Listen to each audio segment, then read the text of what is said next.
Hi, Eric. Hello, hello, hello. Here's Rita.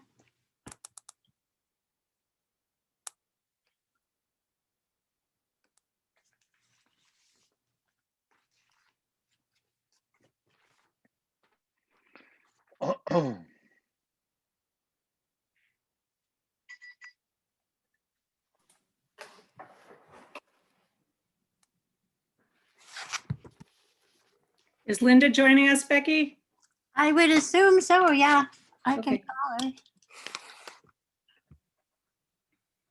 her. I think she's here. Oh, okay.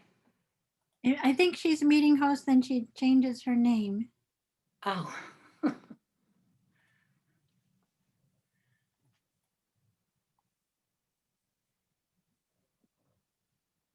Can you confirm that so I can go ahead and start the meeting? Not without seeing her. It's slow. Oh, okay. She's still joining.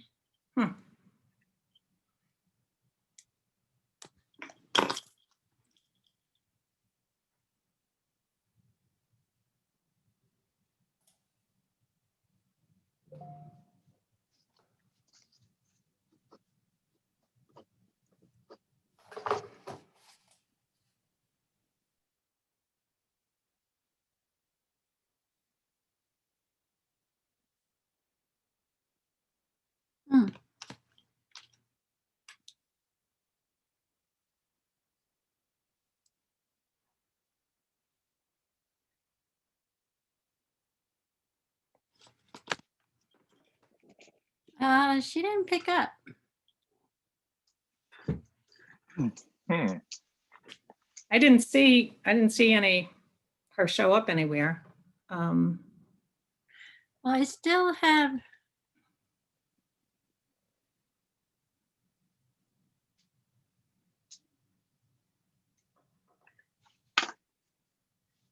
Somebody's still stuck in the waiting room.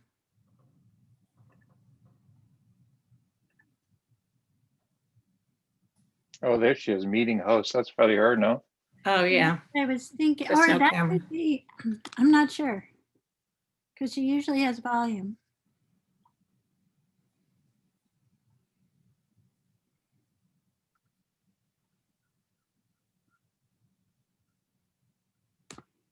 Yeah, Linda's usually early. Well, I guess we could go. We'll have the recording, right? And these Here's should. Linda. She is meeting host. Okay. Hey, Linda. Did you have trouble getting in? Yep. Yeah. I got kicked off twice. Oh, okay. Yeah, that was weird. You'd start to come in and you'd. Kept disappearing. Okay, good. I think we're ready to get going. So I'm calling the meeting to order. Eric is here. Melissa is not able to make this evening's meeting. So we will move on without her. So the first item on the agenda is public comment. Is there anybody, if you have a public comment, you can unmute yourself and raise your hand.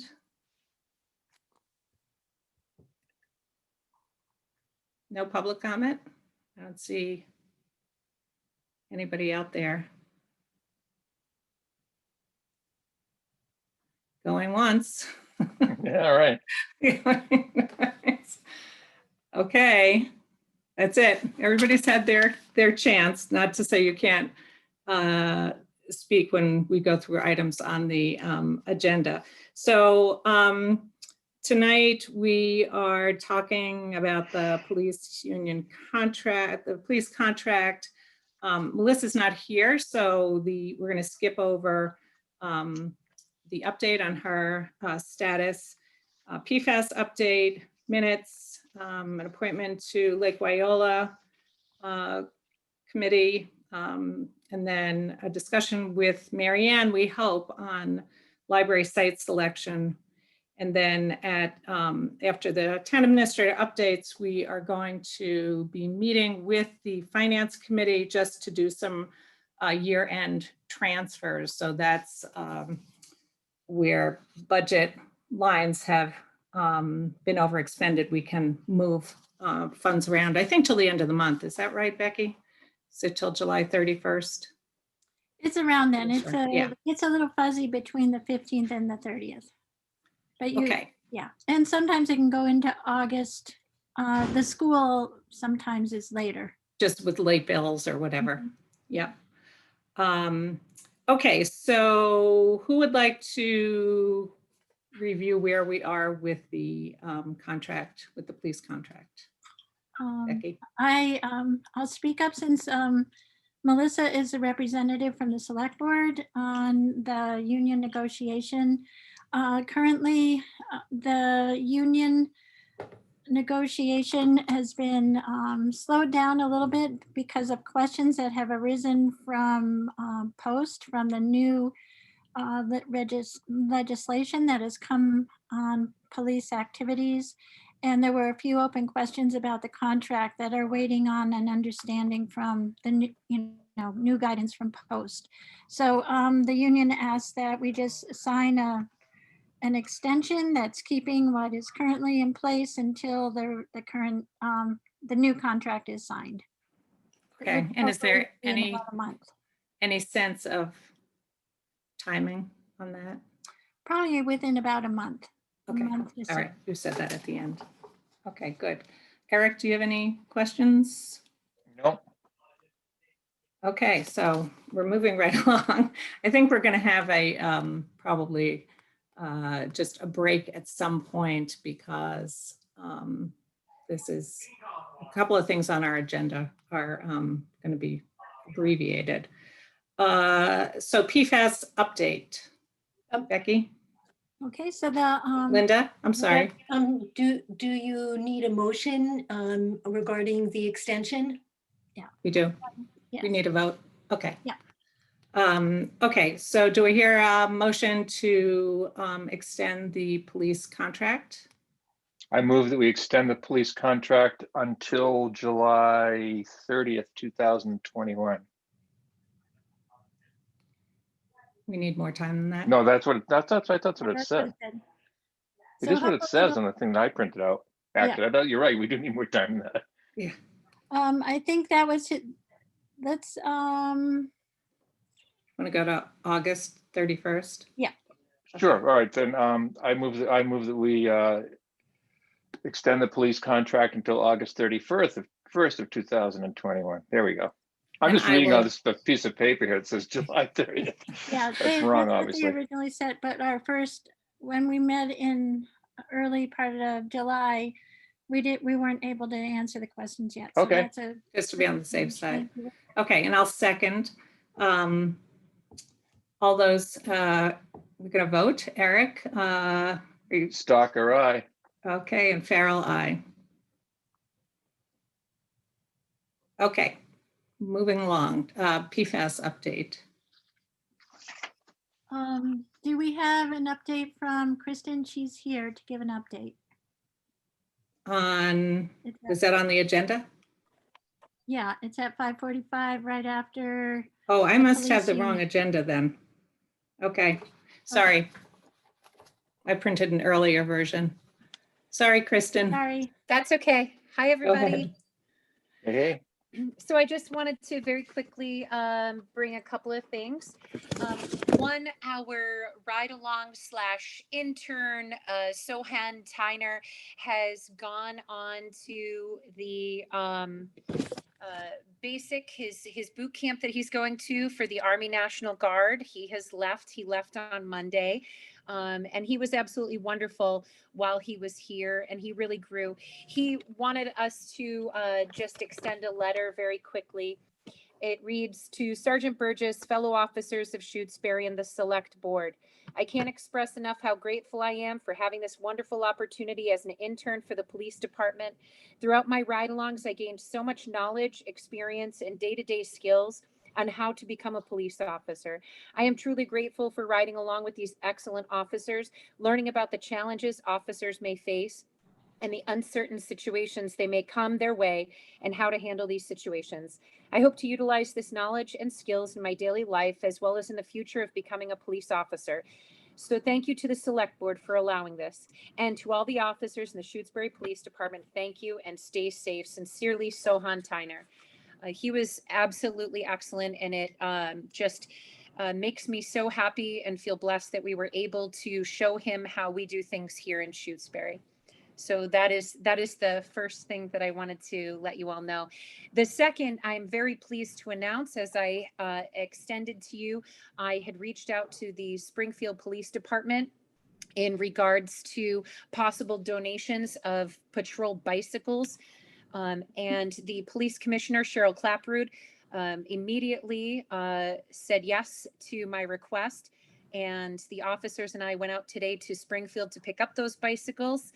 We have some pictures Becky was so kind to take of us in a group photo. We'll be putting those out shortly. We were given 4 bicycles, 2 of which are patrol bicycles to utilize, and the other 2 are for parts, so that we can take from those and put to the other if we need. And Sergeant Jamie Bruno, who is with the police commissioner on a daily basis, also said that he would assist me in getting grants if we need for the future regarding patrol bicycles and equipment, helmets, etc., to make sure that we have what we need. I'm pretty excited about this because we're going to be able to utilize those bicycles on patrol down at the lake, in and out of side roads, in and around the trails. And I think that we will be received by the public in a very good way on the bicycles. So I just wanted to let you know.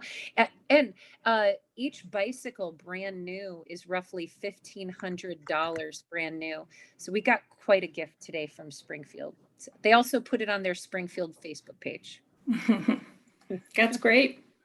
Yes. So those are the 2 main things that I just wanted to let you all know that were happening. So can we send a thank you letter from the select board? I would absolutely Yeah. love it. I was if you just going did to say, I that. think that's a good Yeah. idea. Yeah.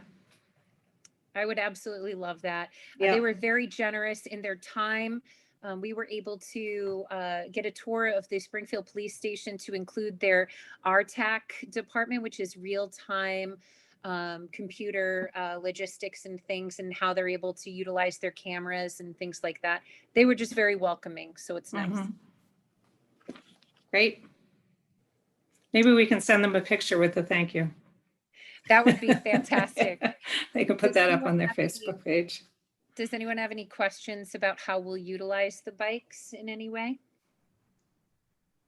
No, but you might want to take some spin classes if you're going to be going up and down this hills in So, Shutesbury. Fun fact, I'm a spin instructor. Oh, you are? Oh, there you go. Okay. All right. Yes, I am. I have a spin bike in the next room over. Right. Okay. Good. Good. I was So wondering. who's going to write that letter? Who writes the letter from the select board? Becky, do you want me to do it or? I'm happy to do it if you guys don't Okay. have it I'll try to- enthusiastically. Okay. All right. I'll try to draft something and just send it to you and then it can go out. Okay. How's that? wonderful. All right. Great. Well, since I have the not updated agenda in front of me, I just want to make sure. So the next thing on my agenda was to do the PFAS update. Yes, I did have a little bit of an update though on Melissa, which was right before that. Yeah. You want me to share it or? Sure. Okay, so she has found an appraiser and they are scheduled to appraise her house on Thursday or Friday. Okay, great. So it's potential we'll have a resolution to this to come to the next meeting. Okay, good. And then we move on to the PFAS update. I have there is not a lot of change from the last report. There are about 20 people in town who have received letters from DEP asking for permission to come to their homes and have water tests taken. Just to be clear, I am one of those people. And a letter came to my home as well as others in my neighborhood on off Leverett Road. We also have the fire department and highway have received letters that I believe have been returned at this point. So the process, we'll start finding how long the process is going to take.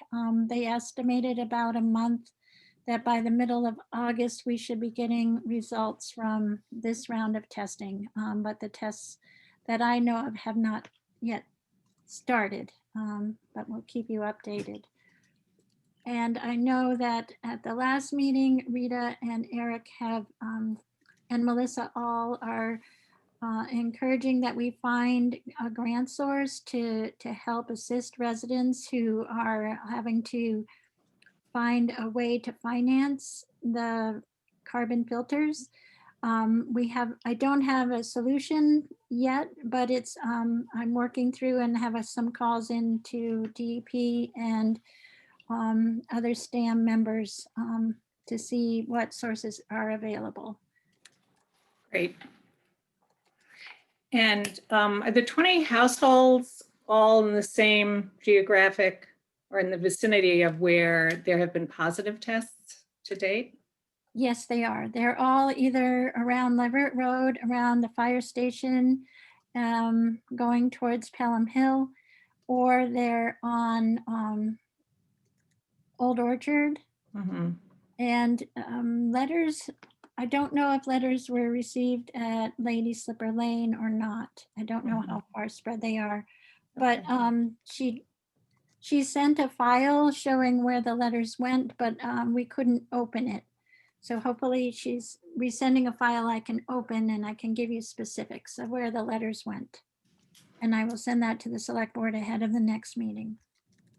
And I know that just related to PFAS, tomorrow at noon, I registered for it's a brief, like a 1-hour PFAS discussion about PFAS that Senator Comerford is, I think, hosting along with, were there people from DEP? I don't recall who else was I think going to so. speak, but it seemed like there's been some discussion about legislation. And so there's kind of an update coming from our state senator.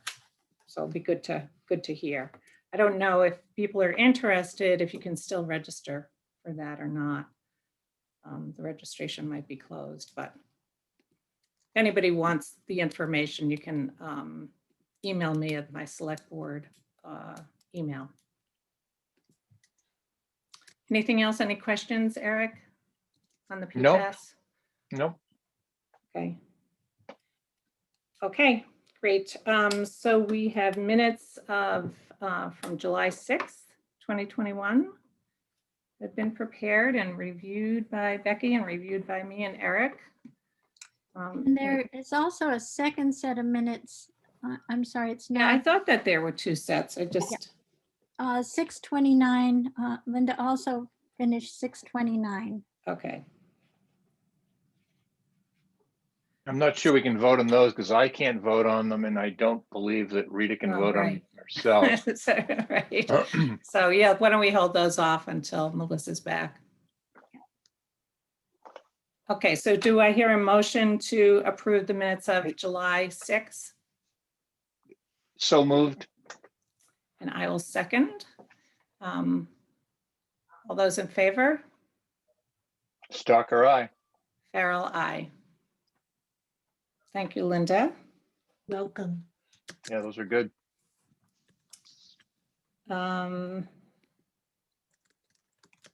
Okay, so I saw we had Mary David with us, and we have an appointment for Lake Wyola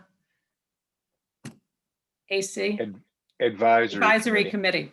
Okay, and Eric, you're the select board representative to the, Correct. and Mary, I assume, would be Conservation Commission? That's right. Okay. Linda, do you have a comment? Yeah, I just wanted to observe that you did appoint, because during your 622 meeting, when you did the annual appointments, Miriam was It's present. already there. Okay. And that Mary David would be the Conservation Commission representative. So that's actually already been done. Okay. Okay. Becky, was there some reason? For some reason, yeah, there was, I had an email back from Mark and I wasn't clear. It looked like we had failed to appoint Mary David at that last Okay. meeting. So I was making sure we got it covered. Okay, but we did an official vote. Yeah. Okay, Yeah, the chair of LWAC had emailed me and asked why we hadn't done it. And I thought we missed it okay, because he knew about the other appointments. So I was a little okay. confused. okay, good. So I know there was a recent meeting. Is there anything, Eric, that you want to report back from Lake I Wyola? just forwarded some to the select board. I forwarded some stuff.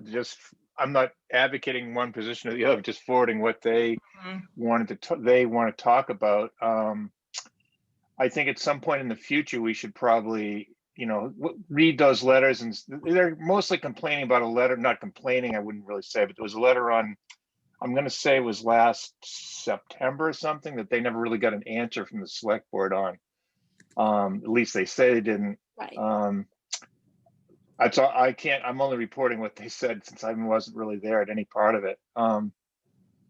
But no, I think there's a few things. There's also some a potential to have the state do some work on the Randall Beach area, and Mhm. that they would pay for it and be, we'd have to decide to do it, but it's a possibility anyway. And I don't know, there's maybe some mitigation efforts to on the north end of the pond has some silt in it. And there may be some mitigation efforts again that we wouldn't pay for, that are from the Department of I'm going to say Fish and Game. Basically, it's a fish and game thing, since the stream is filled from, the pond is filled from outside streams, that the state would again do the work to, if anything, if we wanted to do it. Lake Wyola, as we all know, is a little bit tricky because of the situation where the roads there are private, and it's like how much the town does is a little tricky. That's all. It's tricky. Yep. Becky, did you have something you wanted to add? Oh, I know the letter that back in December or January was regarding creating a stormwater committee. That letter went to Donna McNichol, and who responded with concerns about the committee only being involved with private roads. And April took that concern back to LWAC, and they didn't get a written response. They got a verbal response from April after the select board discussed it. And I think they didn't like the answer, so they want to continue talking about it. So it wasn't just ignored or, Okay. so I just wanted to share that information. And regards to the North Cove, I want to remind people that members of the association came forward about 5 years ago and received, they applied for and received a CPC grant. And there has not been any follow-up since that time, but they were applying for grants. They got that grant and no work was done. So I'm not sure what engagement they want with the select board on that issue. But that's standing there. The open grant. Okay, thanks for that update. Miriam, do you have a comment? Yeah, I just wanted to share that the Conservation Commission has received input and complaints from year-round residents concerned about stormwater controls on these private roads affecting their properties and affecting the lake. There's some very concerning video footage was submitted by somebody, which we could forward. I'm sorry, my phone is going off here. Let me get rid of it.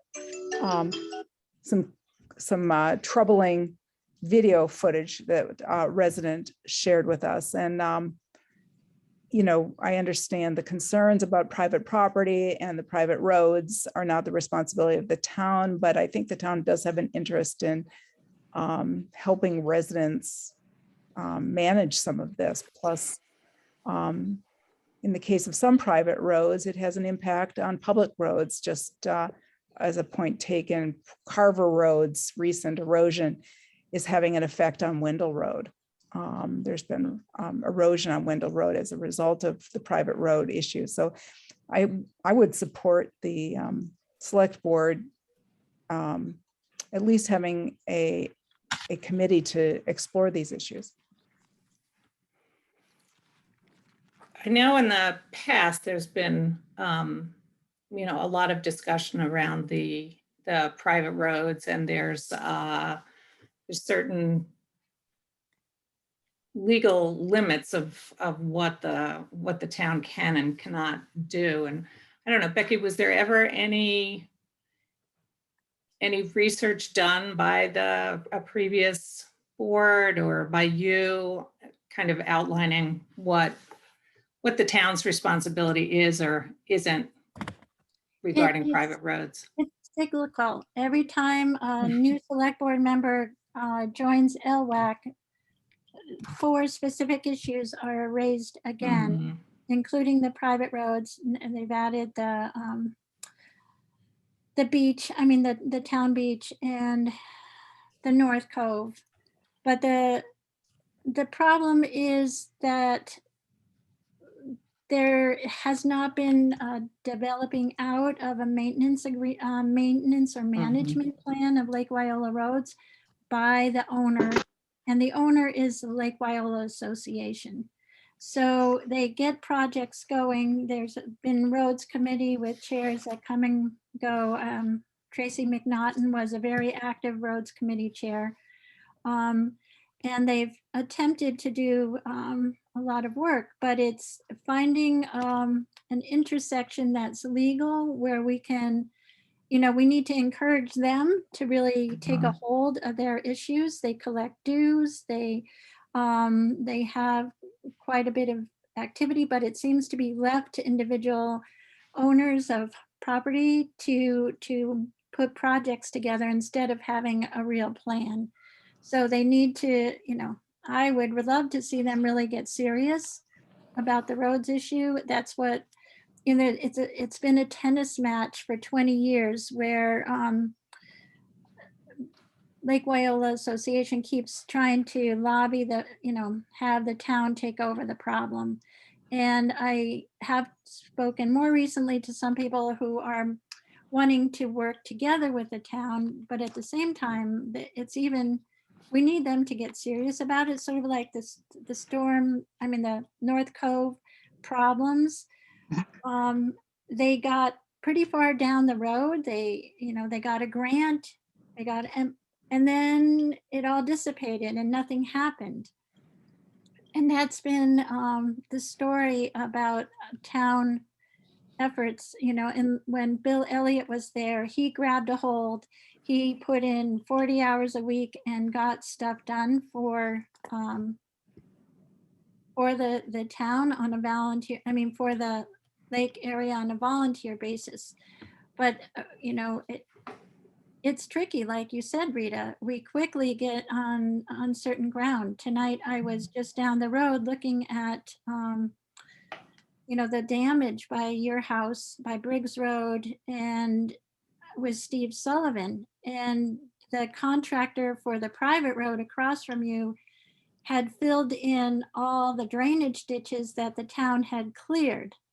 So Steve's was in panic that rain starting at midnight, by tomorrow, all the dirt that was just recently packed up on that road was going to be back on Wendell Road.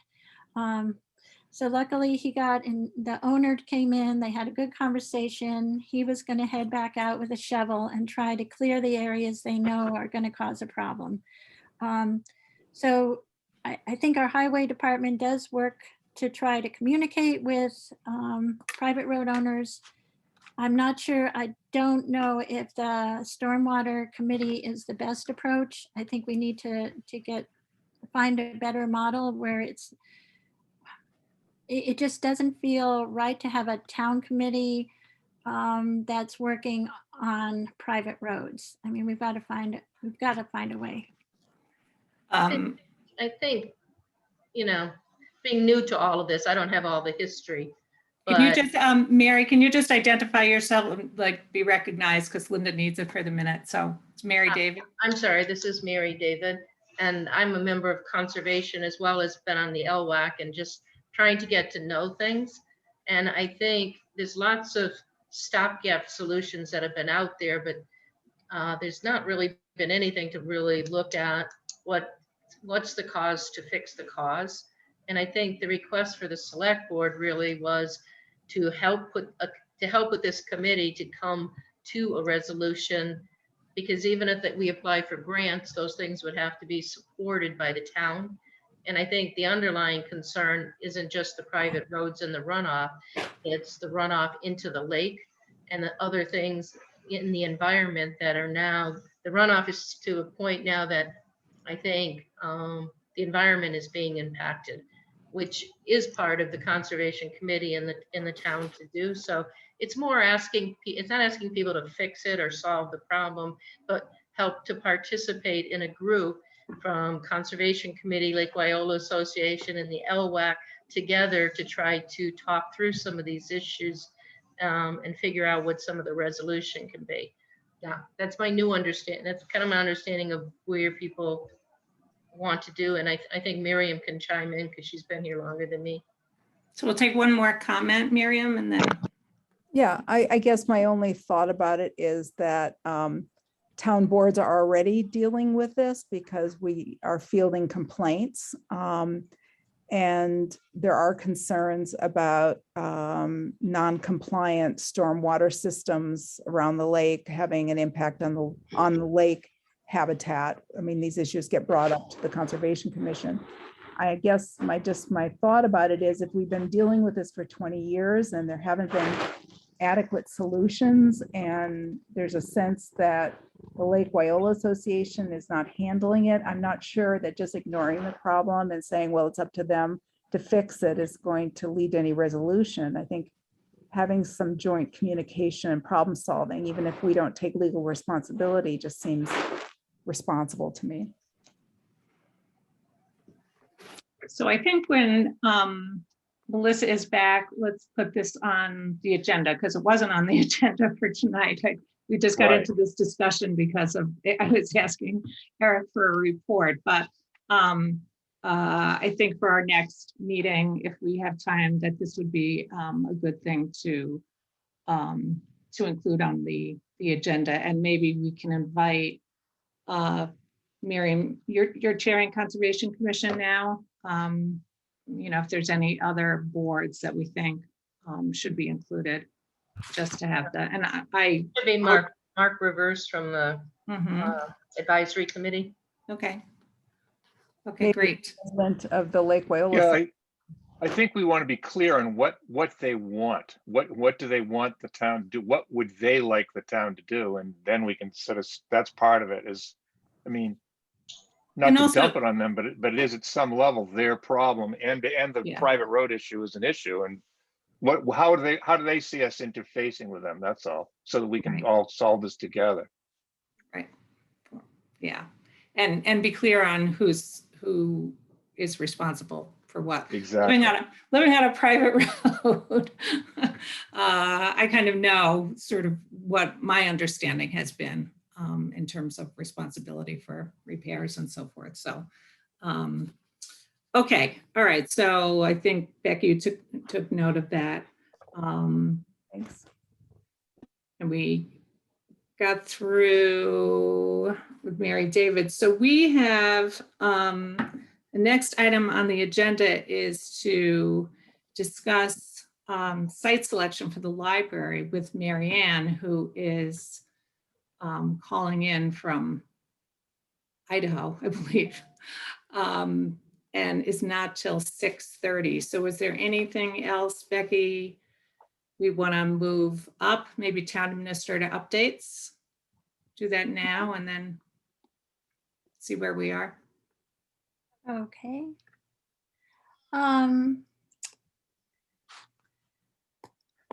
So at the moment, out the road, I mean, the conditions that have been produced by the rain have our highway department working nonstop.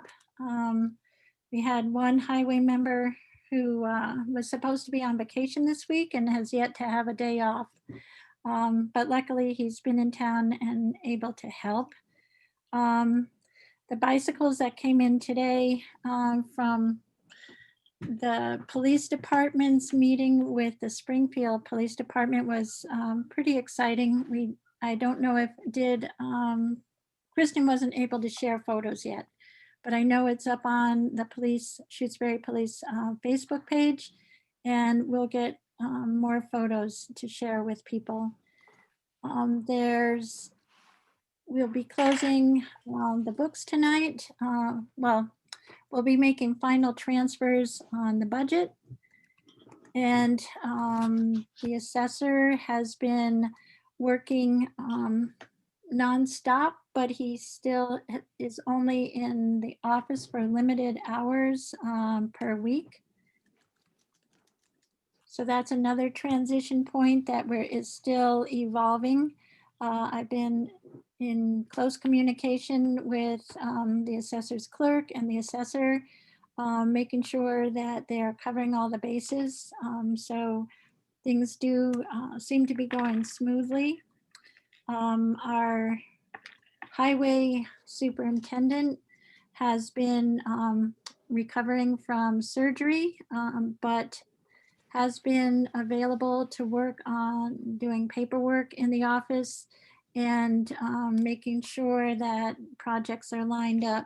Although Steve Sullivan has started to take the lead in that area and really helping direct and prioritizing the projects that need to be done with all the washouts around town.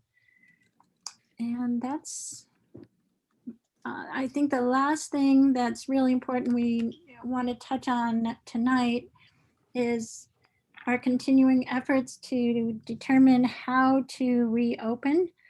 The idea of having hybrid meetings is becoming more and more complicated. The more Grace researches the issue, we're starting to feel that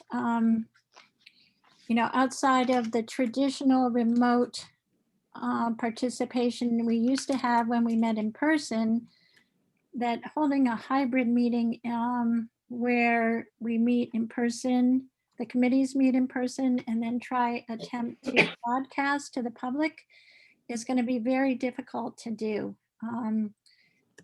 Even Amherst is struggling with it. Rita has shared information with the town clerk that she's gotten from Amherst and from out in the Berkshires. And I think it's going to require technology that's not cost effective for us to invest in. The one thing that's been brought up is using a 360-degree camera, but it would have to be available to the committees when they meet. So we'd likely have to purchase 2 of them. We frequently have 2 meetings going at a time. So if meetings were held within town hall, they would mount the 360-degree camera at the meeting. So it would be responsible for giving the image of the speakers to everyone. But we would be limited to the other residents, town residents, only being able to view the meeting, not participate in the meeting. So it's going to be complicated, and we don't want to invest too much on technology. I think we need to take a 5-minute break so Linda can get some water. And I did see Mary Ann is here as well, Rita. Oh, she is. Oh, okay. Yeah, Okay, if we could great. give Linda a break. She needs a glass of water. You okay, Linda? Yeah.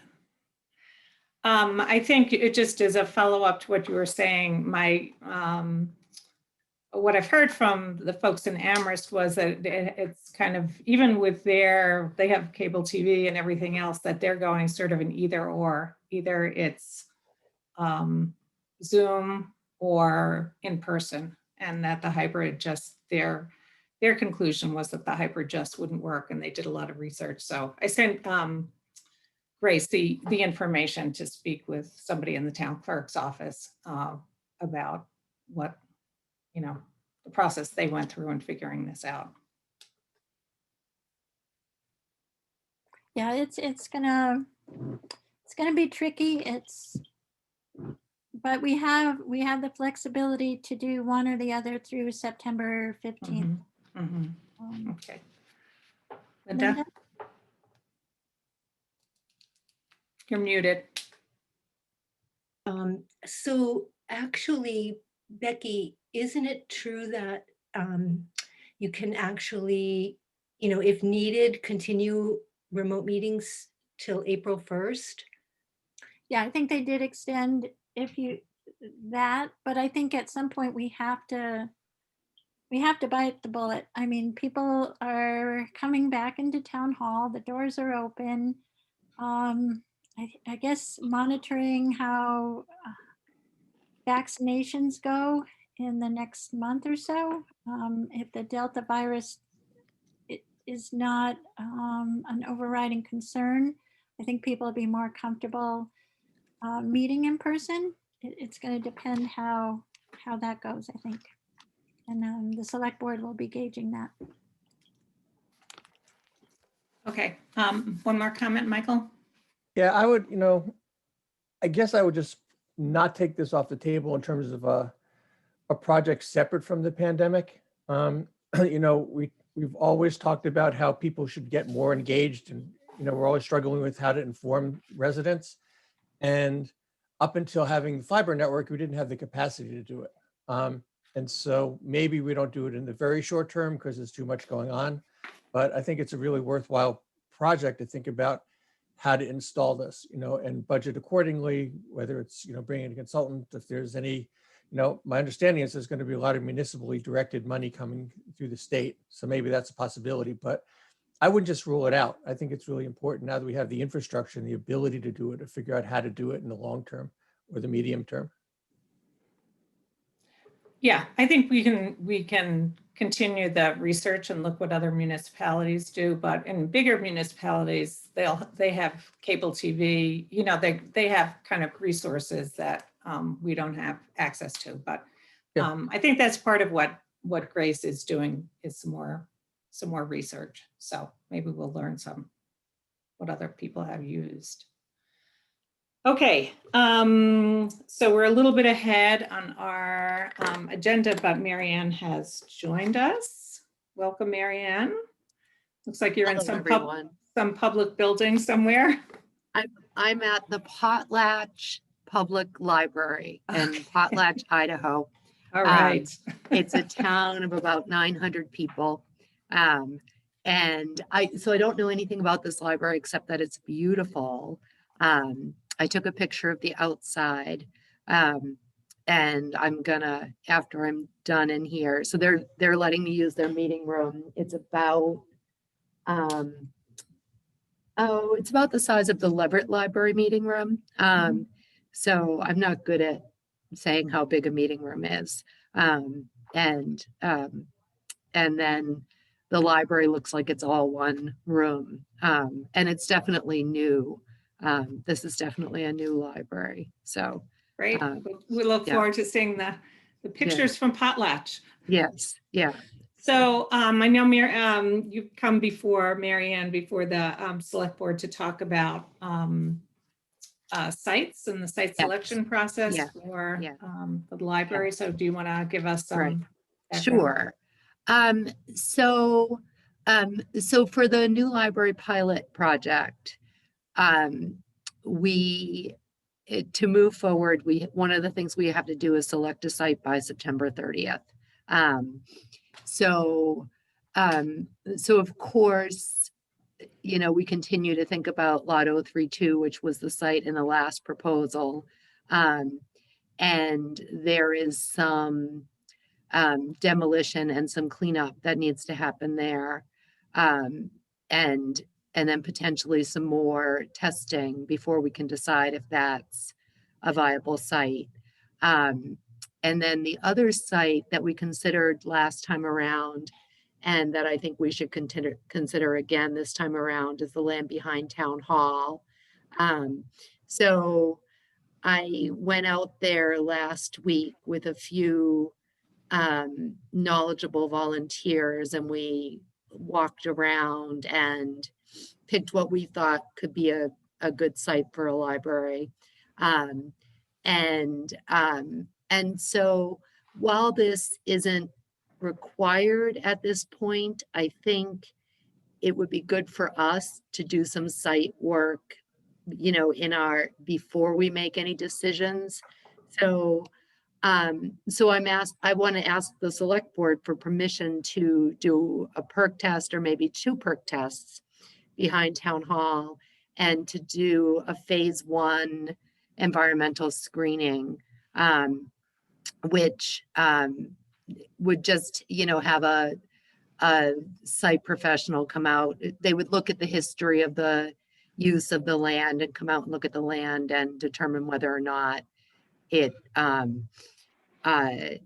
there's any potential for hazardous substances. And then the other thing I'd like to do, I know Becky is working on getting some demolition done at lot 032 and some cleanup done there. And then I think the next thing that we should do if we're doing our due diligence, and Becky, I don't know if this is part of the plan or not, to do some targeted soil sampling. But I'm hoping that the demolition and the debris removal will be done in time so that we could then schedule some targeted soil sampling to kind of answer that question once and for all about whether or not there is hazardous material contamination on that site. So, Mary Ann, I've been working with DEP, and their first review was they didn't see anything suspect. But as we work to clean up the site with the highway department, as we're removing things, if I come across anything that might be concerning, because to date, we don't have contamination recorded. Things have been proven not to be contaminated at that site. But if we come across anything that's concerning, I have a number to call and bring in the local person that works at DEP in the hazardous waste section. And at that point, if there's need for targeted soils assessment or whatever else, we will do it if we come across stuff. But it's okay. dependent on the removal and what if we find things that we have not yet found. Okay, so I think that's good. I think in order for townspeople to be satisfied that there isn't hazardous materials at that site, we're going to have to do some testing. Whether the DEP requires it or not, I think townspeople will continue to question.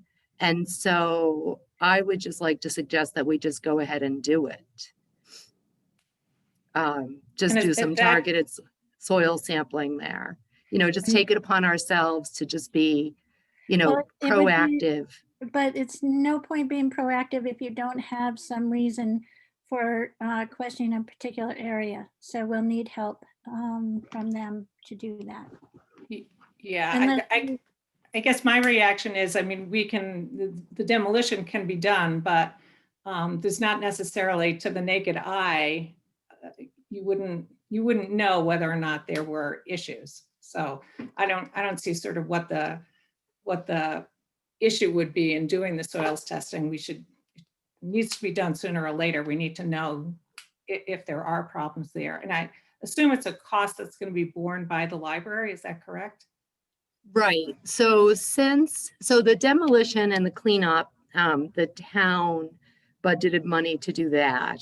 And then, so yes, this would be part of our planning process.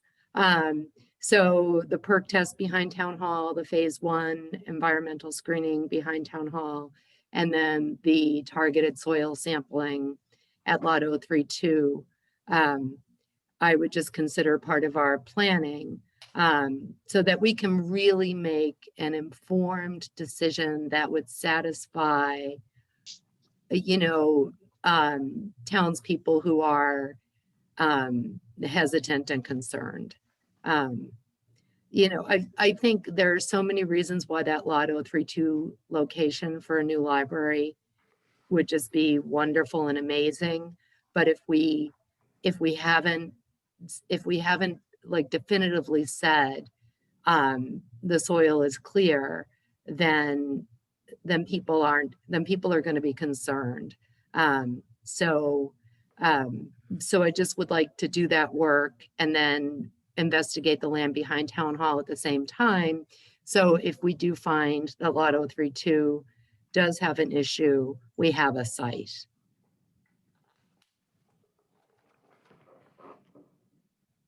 I want to give Eric a chance to ask questions. Just, first. I would agree with Mary Ann that I think that there's enough, sentiment about this, scared about lot 032's condition that I think we should test it. I mean, it's like whether it's not to the naked eye or whatever, we can see it, but I think people would be much more happy if they knew that it was good testing had been done and it was cleared. It is proactive. I mean, that's the word that was used. I think that's the right word to use. And let me just ask a question. What about the water at both of those sites? Well, so I think we can't, we could potentially test the water in that test well that Al Warner has. At 032. Well, so, I do have an email into Al Werner. He was out of town, but I think we could test the water in that test well, and we could test the water in the test well behind town hall. Okay. I do think on both of those pieces of property that there's a lot of land, there's a lot of town-owned land there, and it seems likely that we could find a location. So there's the land right behind town hall that everybody can see, but then there are there's another 20 acres of town-owned land behind town hall that goes back into the woods. And then lot 032 is 22 acres. So it really seems like on both of those places, we could find a well. It might not be right there, but you just run a water line. So I think there's enough land that we can find a well and enough water in Shutesbury. Can I say it doesn't have anything? Maybe it has PFAS. We haven't done a lot of PFAS is sort of a new thing that we're just learning about. The good thing about PFAS is you can filter it. So anyway, I think, we won't be putting in a well now, but we could test the water, or I could ask Al Werner about testing the water in those two test wells. And that would give us some information. Okay, so I just, before we get into any discussion with folks who are here, so at town hall, you would be doing a couple of perk tests, phase 1 environmental, and testing the water potentially from the test well? If the water from that test well can be tested, then yes, I'll test the Okay. water. And then at lot 032, you also asking for permission to do soil sampling? Targeted soils Targeted soil testing sampling? after the demolition, after the demolition and the debris is removed. and also testing of the water. Is there a well If there? Al Werner says we can test that test well, then why wouldn't we? Just for just doing our due diligence, doing the best we can to identify. We're not going to put in a well and test the water until we're actually in construction, but we could do this now. And do we have a recent perk test from lot 032? We have the perk test from 2010. So, so we could check with the Board of Health and see if that perk test is satisfactory, but it perked in 2010. And have any conditions changed there that would? No. I don't know think so. what would cause a condition Okay. change, you know. The flooding we've had. Well, but that's a Yeah, it's right. temporary, We hope, yeah. right. Eric, any other questions? No, that's all. These all sound like reasonable plans to me. Very good ideas. Okay, I see, do we have questions? Michael is raising his hand. Yeah, it sounds like you might be in agreement, but I just want to sort of support Mary Ann's request. As a strong library supporter with, I joined the scars from the last time. It seems like there's two things to consider. One is that this is our best chance to get a small library because, there's only going to be one small library grant given. So, we don't have the luxury of blowing it and waiting. And I think the more we can minimize concerns, like Eric was saying, the better. There's going to be people who are objecting to the library, but if people are concerned legitimately about contamination and we said we didn't know, I know that Becky has reported in years past that, there's nothing that's been found, but I think doing something proactively to test the soil and the water, because I think both are, I've heard concerns about both from people. I personally don't have those concerns, but I want to make sure that if people have those concerns, we can take those off the table and say we've done the due diligence. It's great to think that we have a backup site, but, and I think from when I was in the select board, when we had the Conway School of Landscape Design, they did a whole thorough analysis of 032. Jeff and Becky did that. And so there's a lot of land back there, and there's also access off of West Pelham. So it's another way to go as well. But I think just proactively, let's test and answer those questions so that we don't have to create resistance where it's unnecessary. Other comments, Becky? I just wanted to go back to the issue when Mary Ann started off by saying targeted, and to target an area, you have to have, how do you determine what the target is? And that's where I was saying that I think the most reasonable and important targeted areas will be if there's any concern on any of the trash that's pulled out of there. So I would recommend that those be targeted areas. If DEP has, well, they will have to be followed up on with the process I'm using no matter what. Because we are engaging with them to be sure that if there are any concerns at any specific step of going through the cleanup, that they can be addressed. And if there's other targets that are just publicly known or that Mary Ann has an idea of where they are, that's great too. But I was just making sure that people were aware that as we go through this cleanup process, if there is any concern raised during that process, it will be checked out by DEP and remediation will have to happen.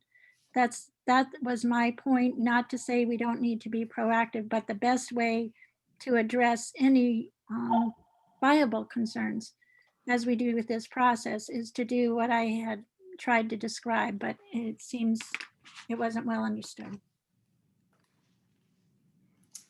Mary Ann? That sounds great. I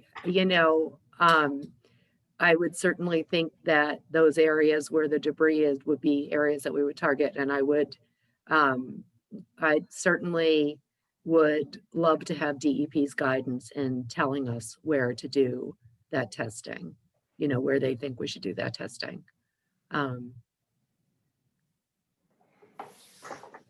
So I see a hand, Mary Lou, can unmute yourself.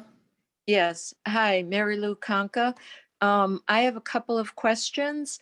I keep hearing the word demolition, and what I envision is like knocking down buildings or something. So I'm curious what is to be demolished And my second question is, what would be suspicious that you would be looking for in the soil? So Thank there's you. an existing garage there that needs to be knocked down. And because, I assume, because that was used as a garage, it was a maintenance building, Becky? Did they work on vehicles there? Yeah, it was So, auto shop. yeah, Auto so people used to pour oil into the, all kinds of things that materials when you have a business. I mean, when I bought my house in 1981, or moved here in 1981, the previous owner had used the backyard as a dump.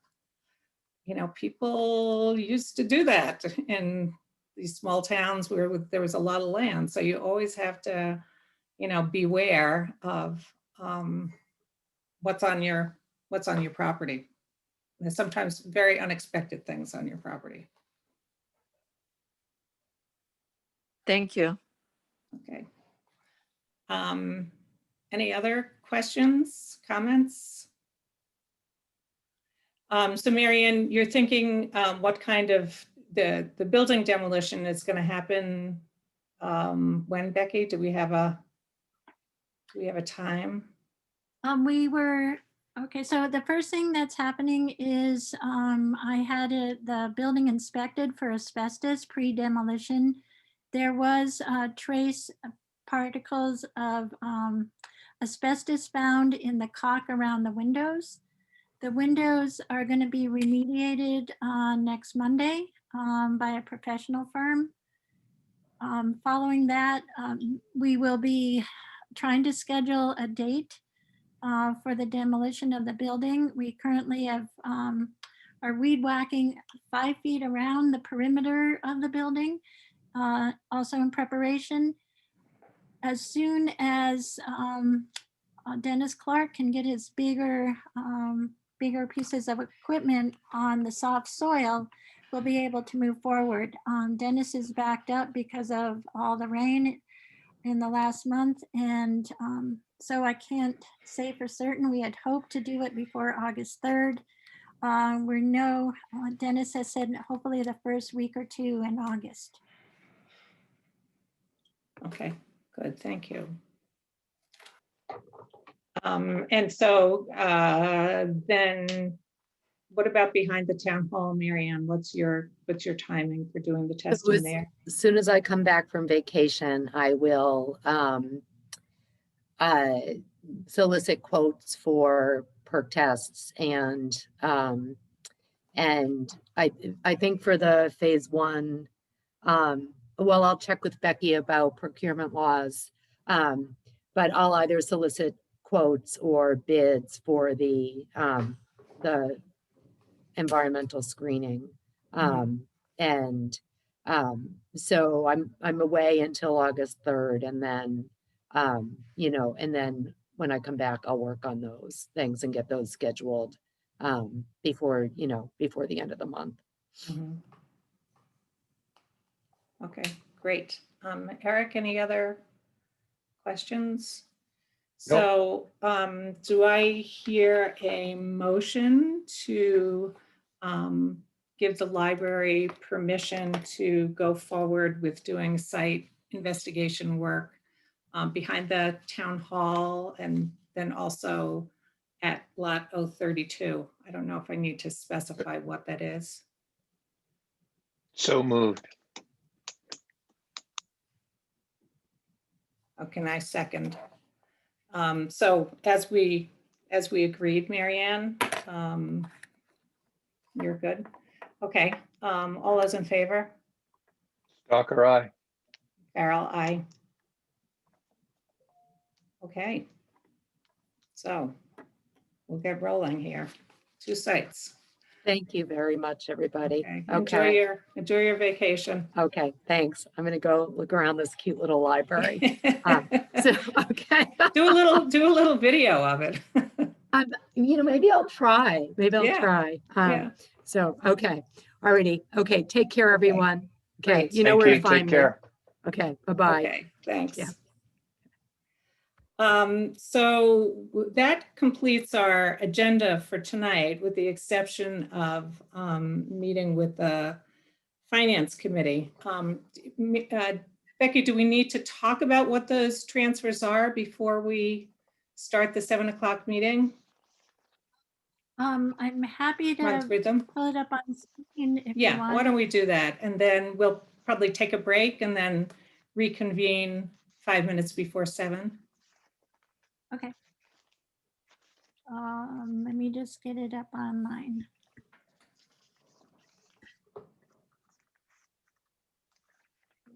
Screen share.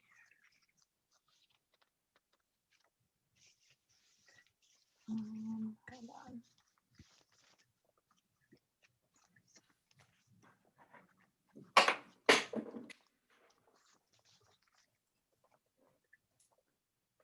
Here we go.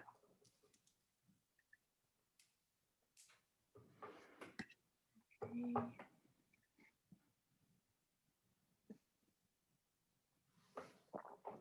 Is that, are you seeing? Yes, so Sam, can you make it Mhm. just a little bit larger? Sure. Great. Didn't have the familiar green frame around it, so. Is that big enough? Yeah, it's just a little blurry, but I think I can see it. Here, I'll work on that, just a second.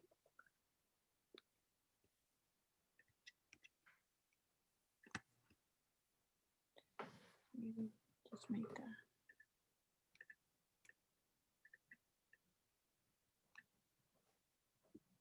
Is that better? Yeah. Good. Okay. Mhm. Thanks. Okay, so do you want to step through the, just each Sure. one of the accounts? Okay, the first account is a $20,000 principal payment for the highway truck. I was informed by the accountant that when we switched treasurers, the highway truck was not included on the debt schedule for the final year. It was a year short. So this is the largest transfer request, but it's the payment of principal for the last final year for the highway truck. That was omitted from the debt schedule. We then have the fire department training salaries, $2,185.24. The fire department has, we're trying to hit the right balance between training and response wages. They had about 7,000, I believe, left over in response wages. And we're short on their training money.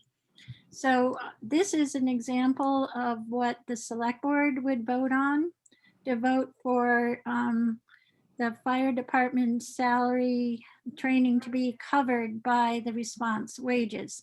When we have a line-to-line transfer, it takes the finance committee with the select board to make that vote. The finance committee can transfer from their reserve to cover things, but they can't do line-to-line transfers without the select board.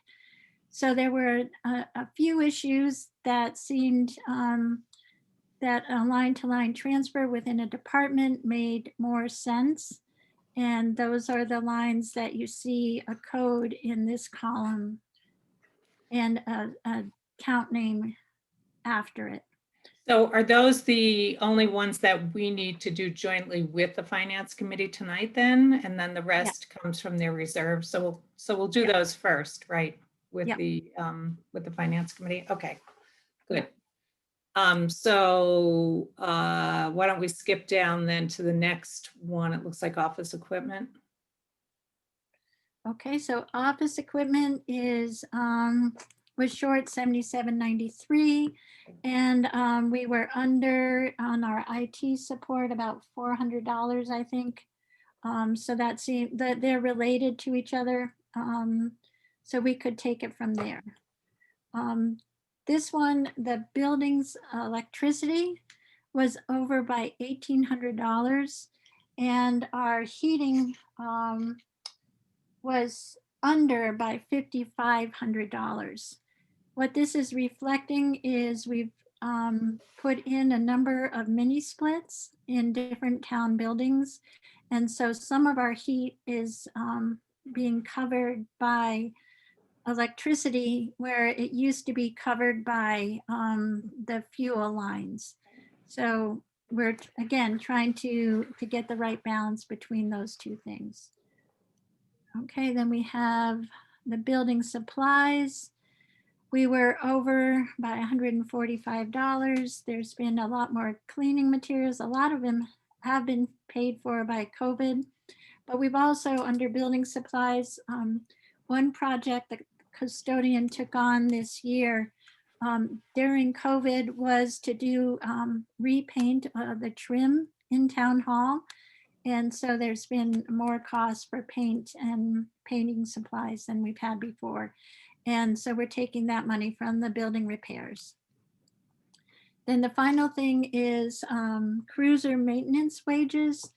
We had attempted to establish a program where the mechanic from the highway department would have some of his wages covered by doing repair mechanical work for other departments. He did do this for the cruiser. There were some other projects that had to be held because we didn't have a lift, so we couldn't do them. But that's the reason the cruiser maintenance wages line was created. It was new to the budget. And so we're covering it with the police wages where it was taken from because it was for a police vehicle. And those are all of the ones the select board is being asked to vote on. And just even though we're not going to vote on it on the highway wages, I know this will be discussed when we, that's a pretty large number.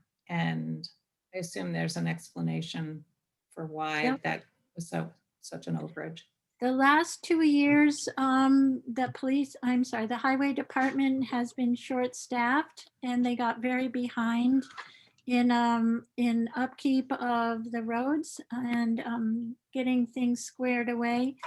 So this year, there was a position went to 30 hours for a while, which has now will be cut back as of August 1st. But that position and the additional hiring of another full-time person meant that they went over, but it was important for them to catch up on the work. And because there was over $30,000 that went into the budget, came from this line to the budget over the last year or two, it seems that that's why it happened, to make sure that our highway department could catch up and stay caught up. Okay, Eric, do you have any questions about any of the transfers? No, it looks good to me. And so we meet with the finance committee at 7 o'clock. And it is now 6:45. Do we want to take a 10-minute break? Does that make sense? And then come back at 5 minutes to 7 for our joint meeting with the finance committee? Sure. I just have I have a question about sort of a point of clarification about the schedule that maybe we could tackle now since we have a little gap. Okay. The handwritten copy of the schedules that Melissa handed out a while back. So there's a meeting on August 3rd. And then the agenda that I'm looking at, so the next meeting is August 10th. So I'm just unclear what is the next meeting, that's all. The August 3rd meeting is the meeting with MBLC at 1 o'clock. That's the not a regular library. That's a library, the with library library. commissioners. So it's Wouldn't not that be also, it's during the day. wouldn't that So we be have on the to 2-week post. schedule to have regular No, meetings? it's a special meeting, so it's not our regular meeting, but we have to post every time when we meet. No, I know that, but isn't August 3rd 2 weeks from today? Wouldn't that be a regular meeting? Oh, so we have, Good One reason I question. asked is August 10th. I can't be here August 10th because I thought we weren't meeting that day. So Right. I'm not going to be here, but So that'd be not that really August 3rd matters. at night. Yeah, Linda? yeah, it'll did you be have a meetings comment? that day. Okay, so we meet on August 3rd and not on August 10th. August 3rd, and the next one after that is August 17th, which I know I can't be at. I have a funeral in the family. I've got to be at I won't be around for that at all. Not that matters, because obviously we can do it without me. But I'm just pointing that out. Okay, well, that's good to know. Linda, did you have a comment? No, well, actually, since Eric was saying when he can't be here, my son is coming the last week of August. So if at all possible, there is a regular meeting on the 31st. And so maybe you could think about that, because I would really like to not meet. Okay, I think we can manage to do minutes if we need to have a meeting. Okay, well, that's good to know. Yeah, so if there are any other dates, so it's August 31st, we know, and August 17th is Eric, right? So Eric, you cannot meet on the 17th, right? That is correct. Okay. So we'll check in with Melissa and make sure she's available. Mhm. Right. And if not, we might need to do the 10th. Or not, we'll figure it out. Right. Okay.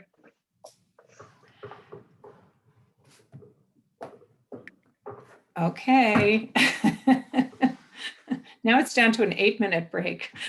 Okay, We want to, okay, so we're just gonna, do I have to take, we don't need to vote on this, do we? no, it's just a We're just taking a 10-minute break. break. Yeah, okay. All right, 10-minute break, and then we'll be back with the Finance Committee. Right. For It's like those the of you Johnny who are. Carson show. We'll be right back. Come to a theater near you. Okay, Right. thanks for folks who are leaving us. And maybe we'll see you back at. Should we just stay logged in, I guess, or no? I guess Yeah. not. Stay logged in, okay. Yes. Finance And just- Committee is meeting at the same site, same Zoom. Okay, app. we'll just stay logged in, Mute and, yeah, Yeah, mute muting and those talk, so see you that- later. Okay. okay.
You have a quorum, Jim?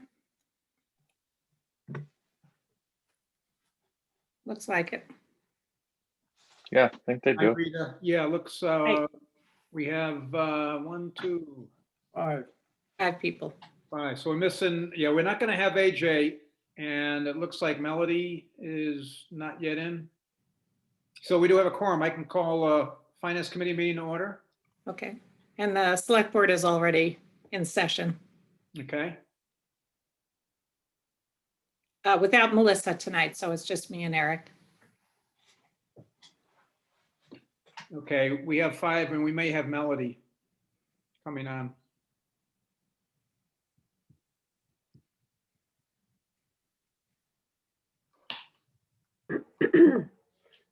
There she is. Okay,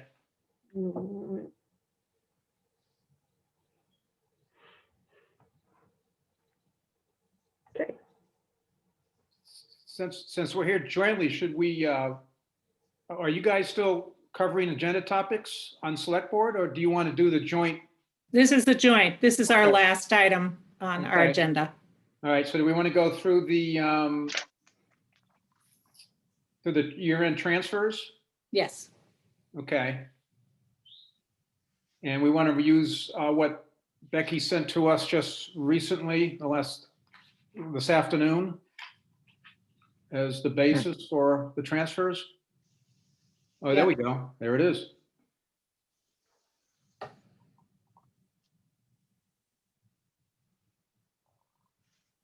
So as Becky explained it, the select board just needs to vote on the 1, 2, 3, 4, 5 lines where is a transfer within the, transfer from one line to another within the department's budget.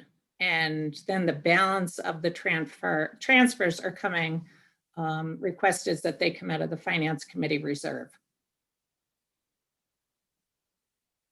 Okay, maybe we should, so those are the ones with the codes, the 5 The items? ones with the codes. Yeah. Yep, fire department, starting with fire department training, office equipment, buildings, electricity.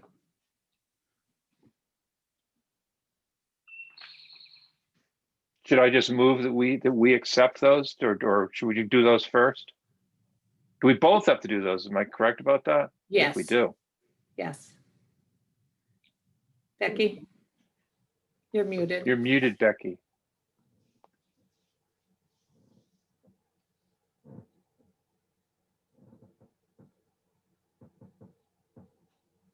Maybe it would be good to make sure that the Finance Committee is good with all their transfers in case they want anything to come out of a different line.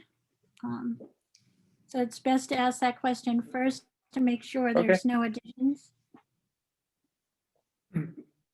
Yeah, so you're saying go through the ones that are not transfers. Yeah, and just, Okay. Or maybe we should just spend a little bit of time, Becky, walking through those items then, just to make sure we're all on the same page as far as what they are. okay. I mean, I think I understand the first first- one. I think there was one additional year of payment on the principal of the truck that for whatever reason just didn't get allocated to the budget for Correct. 2021. Yep.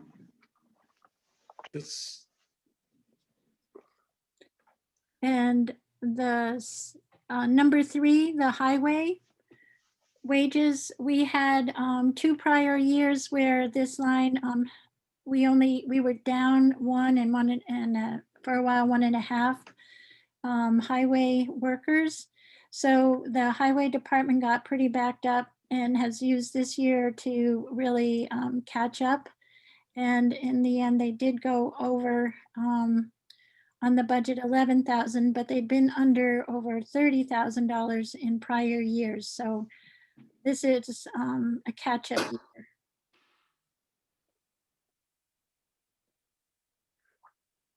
The land use clerk was much busier with planning board solar issues having to do with planning board and Concom this year than normal.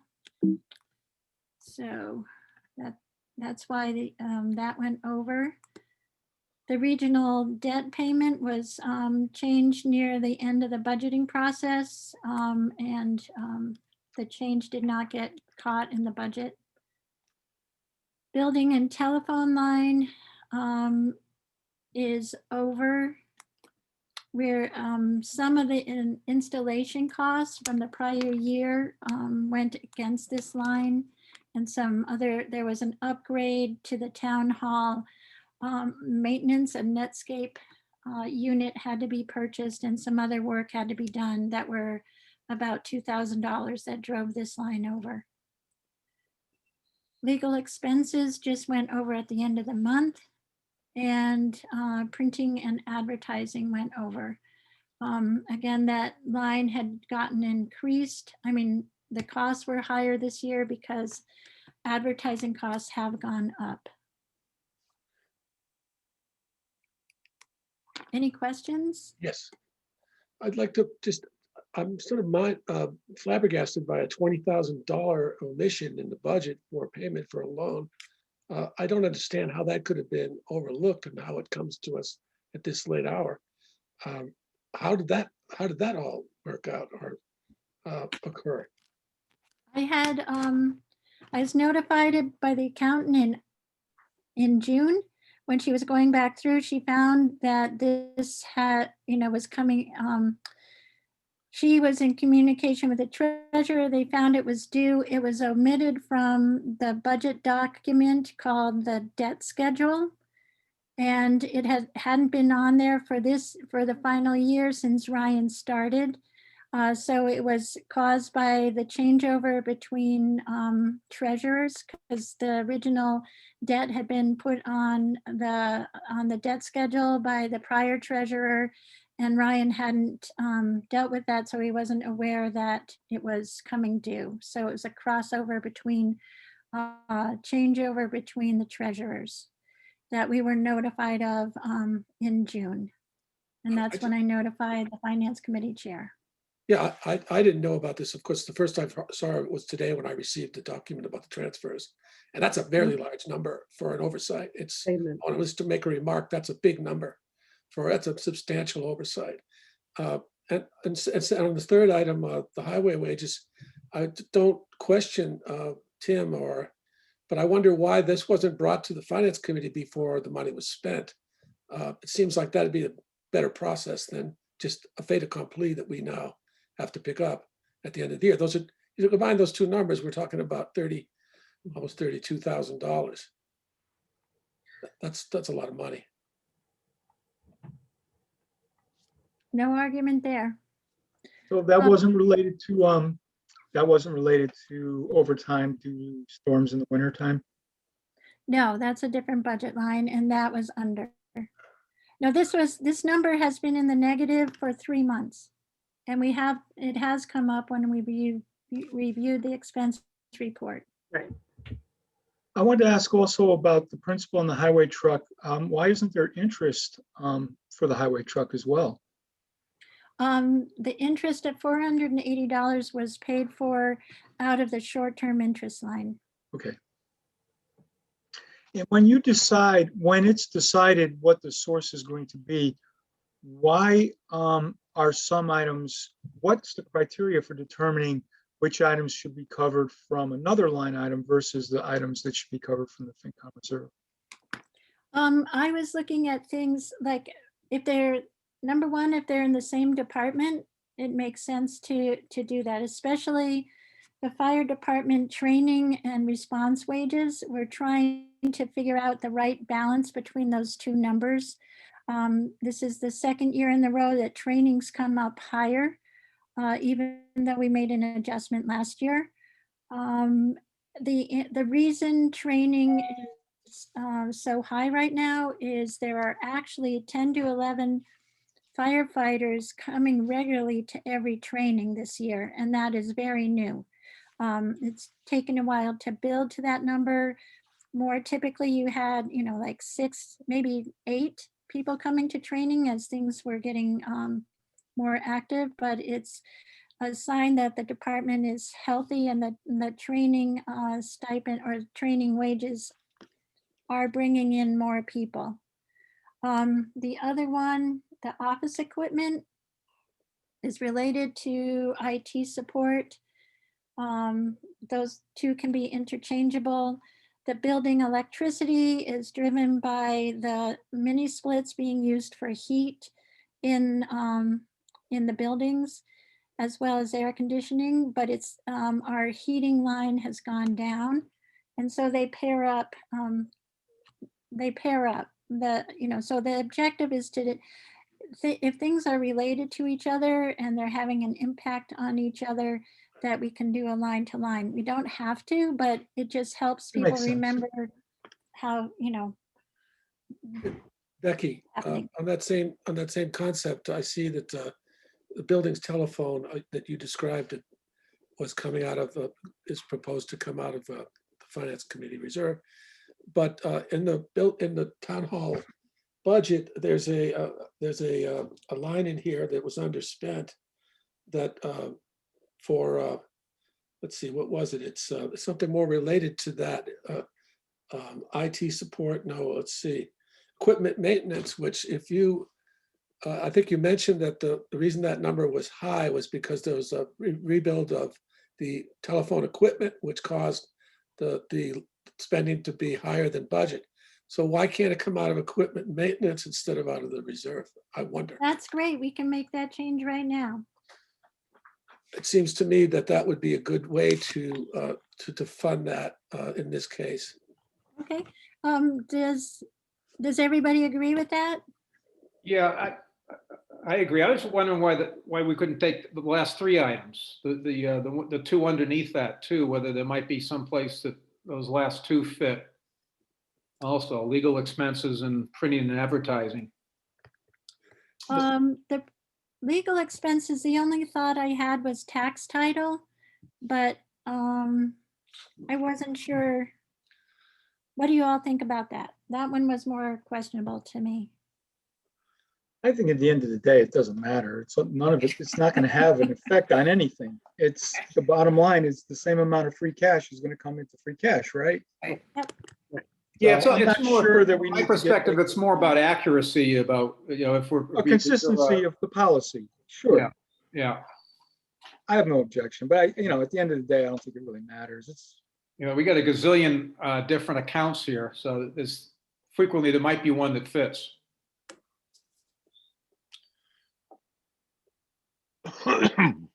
Any other suggestions? I don't think we have to subject the select board to this though, do we? Well, we have to vote on Yeah. the line item transfers, but thank you, Bob, for we being love this so stuff. sensitive to our needs. So can we vote on the line item transfers? Any other changes from the finance committee or you completed that?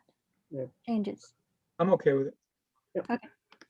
All right. So do I hear a motion to approve the line item transfers totaling $6,453.14?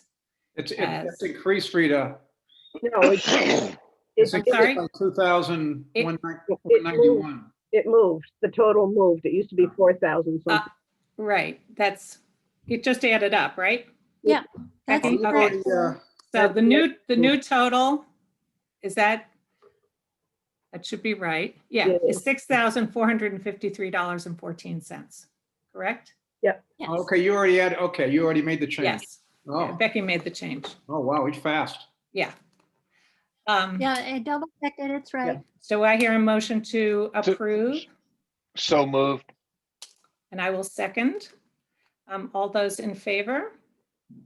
Stalker eye. Farrell, aye. So Jim, do Okay. you need to have the FinCom do it? Same thing? For the FinCom reserve. Okay. You actually have to vote the line-to-line transfers. For those same items. Yeah. Okay, Because both boards have to approve. okay. Do we have a motion? I make a motion that we make line transfers to the total of 6,453.14 for FY '21. Second. I second. Second. Any further discussion? No. Okay, vote. Arvanitis, aye. Chair, I. Groves, aye. Hemingway, aye. Mosher, aye. Walton, aye. I Okay, make a motion that we transfer to the remaining accounts that are overdrawn from finance reserve, $38,260.27. Second, okay. Can I ask a question here real quick? mhm.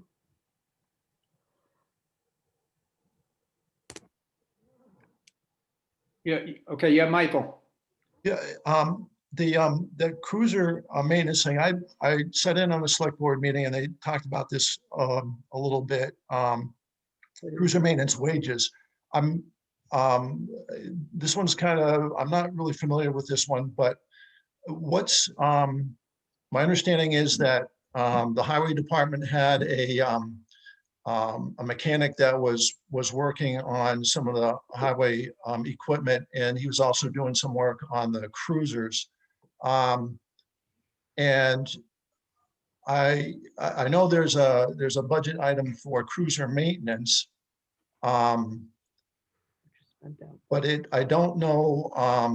I don't see where there's a cruiser maintenance wages line. And I'm just wondering how much was how much was spent for cruiser maintenance wages for the whole year? I know it's $52 overspent, but how much was cruiser maintenance wages for the whole year? That was for the whole year. $52 for the whole year? Yeah.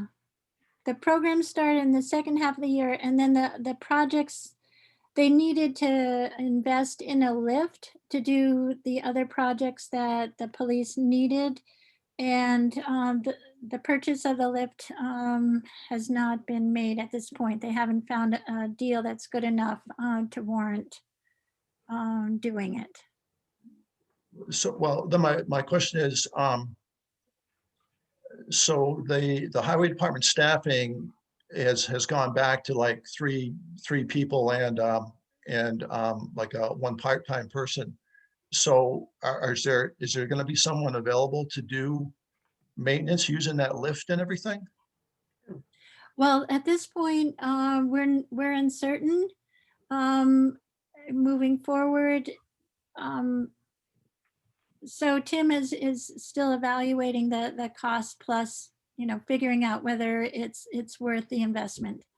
So, And then, so the follow on to that then is, so for cruiser maintenance, I thought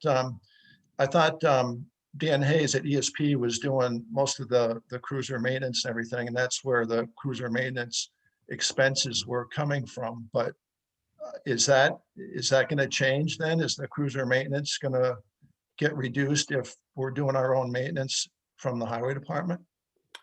It would, but ESP is not, the prior chief stopped using ESP and was using a variety of different companies and getting better pricing on occasion. So it depended what was more convenient for him. So it's not, we're not under contract with ESP. And as far as you can tell, this program was very small and didn't develop out as hoped at this point. So. Okay, thanks. $2.13 just has to be cleaned up. Thank you.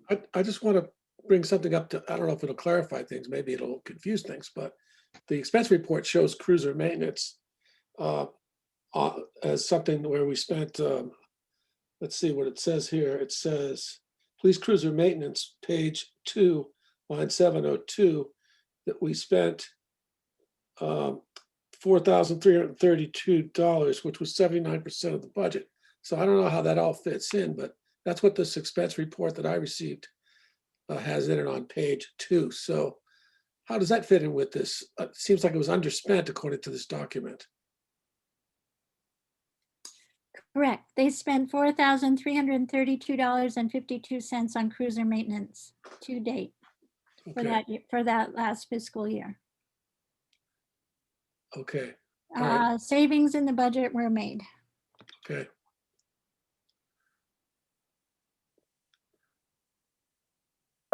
Okay, we have a motion on the floor. Is there any further discussion? Okay, can we vote? Overnight, aye. Artier, aye. Groves, aye. Hemingway, aye. Mosier, aye. Walton, aye. Well, I'm gonna have this document available to everyone. This is very exciting. The whole finance committee gets to come to town hall to sign the year-end transfer as well as the select board. At your, as soon as you get up, we get all the signatures, we can turn it into the accountant. So I look forward to seeing you all in the next few days. Okay, is there a location this will be, Becky, or is there some specific times that are best to come by, or? Between 9 and 5 is usually best, and I will have the copy in the finance committee box in a plastic sleeve, so you'll be able to see it. And at the select board, I'll just grab it from the finance committee box as well. We'll get everyone's signatures. All right. I will come in tomorrow. Great. I will too, probably. Okay, I think that completes the select board meeting. Do I hear a motion to adjourn? So moved. And I will second. All in favor? Stalker, aye. And Farrell, aye. Good night, everybody. You all have a nice evening. Take care. Take care. Okay, FinCom, our next item, I had on here minutes for our prior two meetings. As you know, AJ's not with us tonight, and we can go through these minutes if we want tonight, or we can wait until the next meeting when AJ's here, whatever your preference. Yeah, Susie. I think we can dispatch these minutes. We've had time to look at them, and Yeah, if we're just going to advise that there's changes, we can tell them what those were. okay. Becky, you had your hand. Did you select someone? Is someone taking minutes for the finance committee tonight? Not yet. So maybe we should start with that. Can somebody offer to fill in for AJ tonight? I took a turn earlier this year, so it's not my turn. Yeah, fine, I'll do it. Thanks, George. Thank you, George. You're welcome. George, do you have access to the two sets of minutes?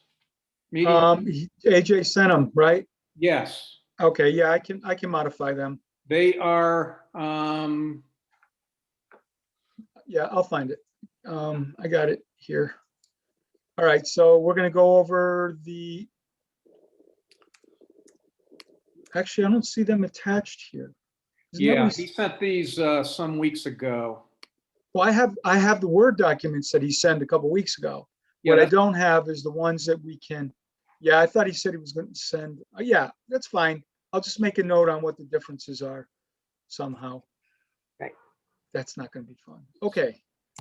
So you referenced the two Word documents from, Well, I thought AJ said, my memory's not so good. I thought AJ said he was going to send us a version that we could modify. I don't see that. Isn't that what he said? I got to read his email. what I see here.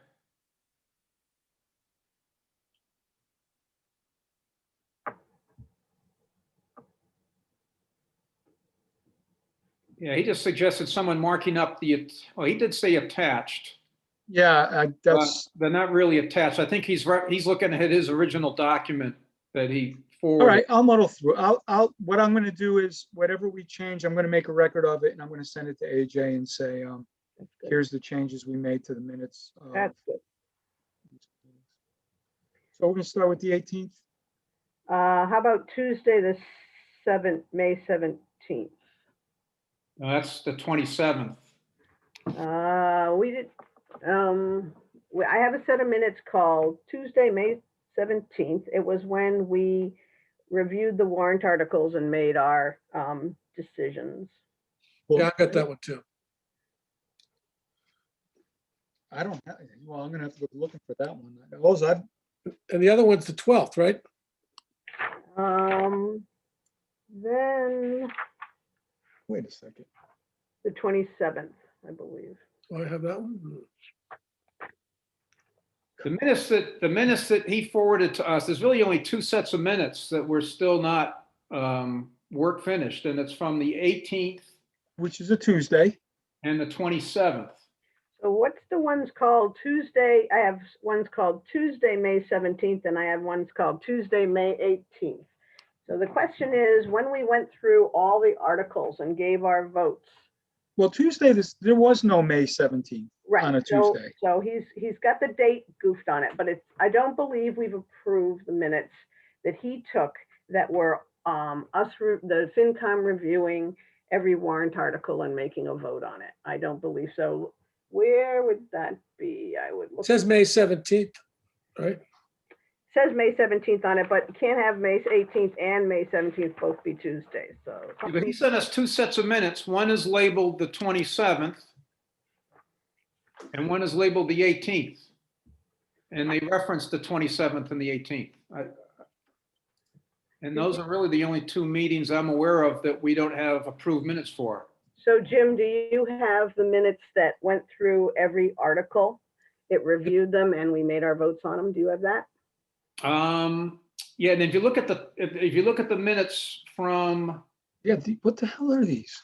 on the 27th, if you look at the minutes from the 27th, you see there's a motion to approve the 5/12 meeting minutes as amended and the 5/17 meeting minutes as amended. So we did approve both May 12th and May 17th meeting minutes at the May 27th meeting.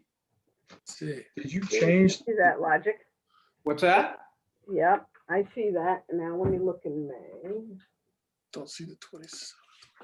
So, oh, right. So it was actually a Monday, the 17th. And then on Tuesday, we met with Cap Plan and did, is that right? Is that what we did? Yeah, we met 2 days in a row. Yeah, that's what happened. So it's just that I don't believe we did review these minutes for when we approved everything on the warrant, but I can't say for sure. Because just in the heading, we should have fixed it to say Monday, not Tuesday. Yeah, we do need AJ. Yeah, well, That's if really- you look at the email he sent all of us, it's dated June 28th. And he includes in that June 28th email, the minutes for both May 18 and May 27. Yeah, those are the ones I'm looking at too. Yeah. Two And those are the only attachments. those are the only two meetings we still have minutes to review. Okay, let's do it. And then if we have any problems, we can go back and we can go back and approve them. It's basically, we're trying to get them into the archives correctly. Yeah, and it looks like they are in the archives. The minutes of May 17th are on the website. Oh, good. I'm opening it right now, trying to. I don't know what's going on here. Not having much success, but it says they're there. I'm looking at it. Okay, that's excellent. So he already submitted them. Great. Just should have fixed the heading. I hope you did. You don't remember doing it. I think I have. So that leaves us with May 18 and May 27. All right. And George, do you have both I those do. sets of minutes? I have them both. Yes, I have them Okay. both open. I didn't attend on May 27th, so I'm going to abstain from approving those, but I can certainly make changes. Okay. So on May 18th, I had a comment. On the second page, well, section 2, joint meeting with Personnel Planning Committee and Select Board. And we talk about that conversation we had with the Select Board, 1.75 versus 2%. And the second bullet item, which is the first item on the second page, Melissa Makepeace states the select board supports personnel board policy. This was just an effort to acknowledge employees. What Melissa had also said was we wanted to provide bonuses for the 0.2. I don't know, 0.25 that was equivalent to 0.25 of the annual. I don't know if I need to discuss that. I'm going to leave. Never mind. I don't think it was completely accurate, but I think it's fine. Because the first paragraph says GA explains the concerns among the members, hold it at 2%. And it says that the select board agrees that it should only be 1.75. They never intended to make it 2%.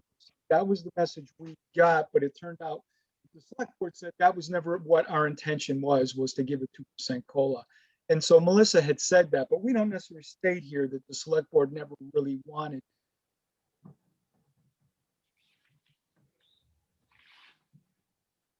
No, because it says we here on the finance committee and the personnel board were concerned about what the select board was doing. Well, they never were really doing what we thought they were doing.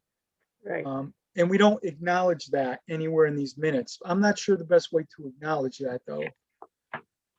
I should have probably come up with wording before now. I don't know how everybody else feels about that. If they're okay with this, I'm fine with it too. Doesn't that last dot cover it? The last bullet, Select board members. confirm the intention was not to circumvent the policy. So does that? Yes. Yeah, And then nope, it I agree.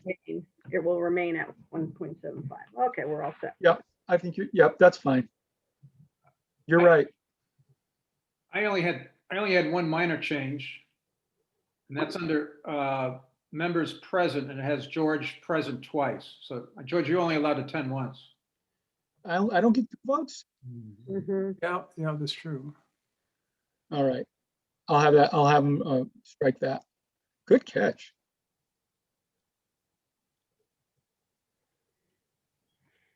I make a motion that we approve the minutes of May 18th as amended.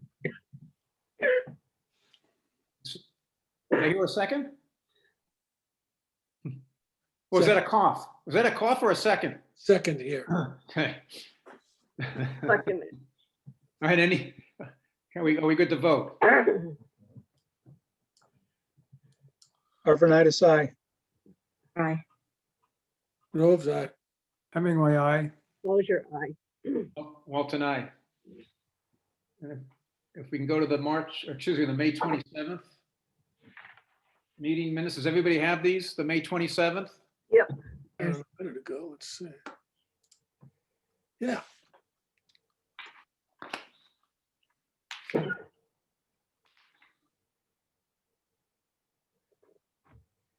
I had just one minor, again, I think it's a minor, and in section item 3, it's 1, 2, 3, 4, 5, 6 bullets down.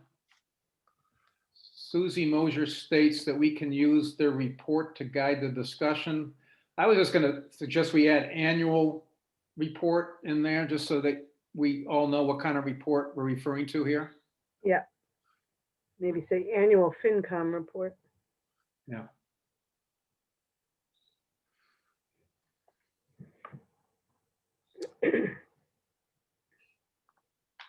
Yeah. Anybody else? All good. We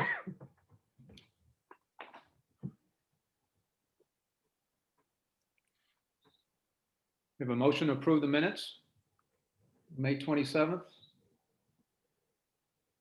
I make a motion to approve the minutes of May 27th. I'll second. We can vote. Arvanitis abstain. Our chair, I was also not there, so I abstain. And I'm sorry I don't have video. I'm having trouble with my video camera. Groves, aye. Hemingway, aye. Closure, aye. Walton, aye.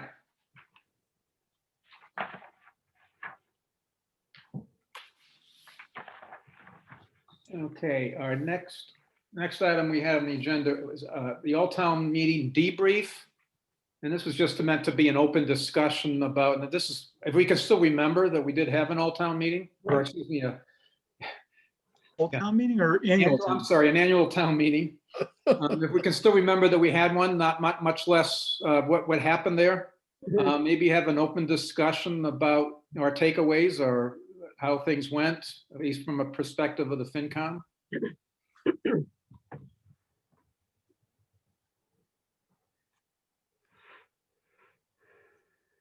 Any thoughts? Okay, Susie, you have some thoughts.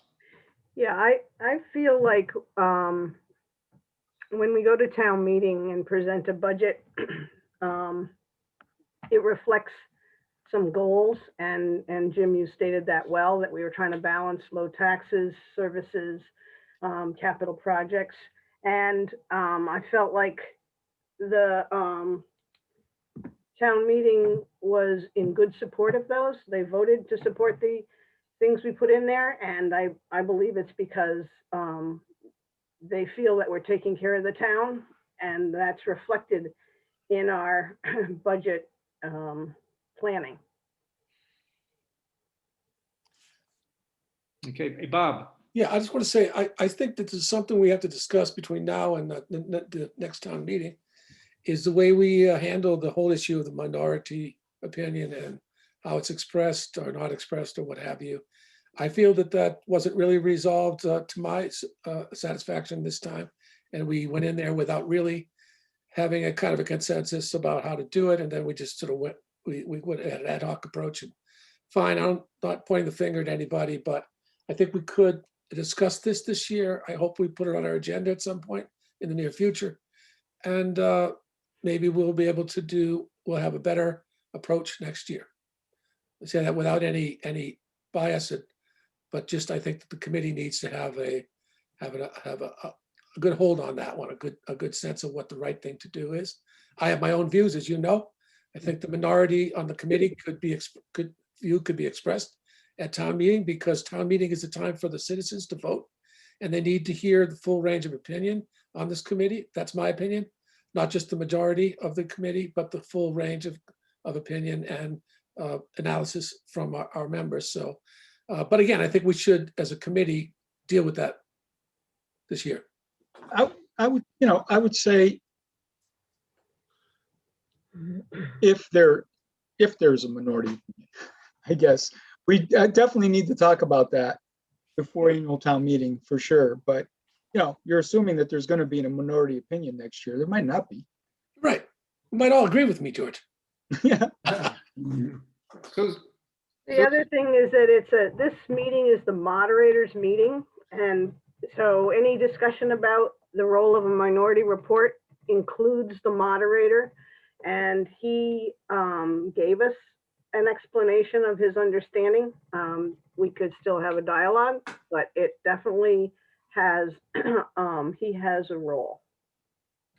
I did discuss this with Paul, Susie, and just on that point, he said whatever the committee wants, he's going to respect. But on this particular issue, and I think that he would be very responsive to what our judgment is as a committee and how we handle that, and would allow us to express it the way we see as most fit. So whatever, we should talk about it, and we should hash it out and have a good hold on that one, I think, before the end of the year. Becky, you're on mute. I just want to point out that there are legal standards that the moderator has to follow. And regarding minority reports, there are laws, and how we communicate with the public is really important. So it's not just Paul making up ideas on his own. And there needs to be a full, a full view. It's not just what the finance committee may want.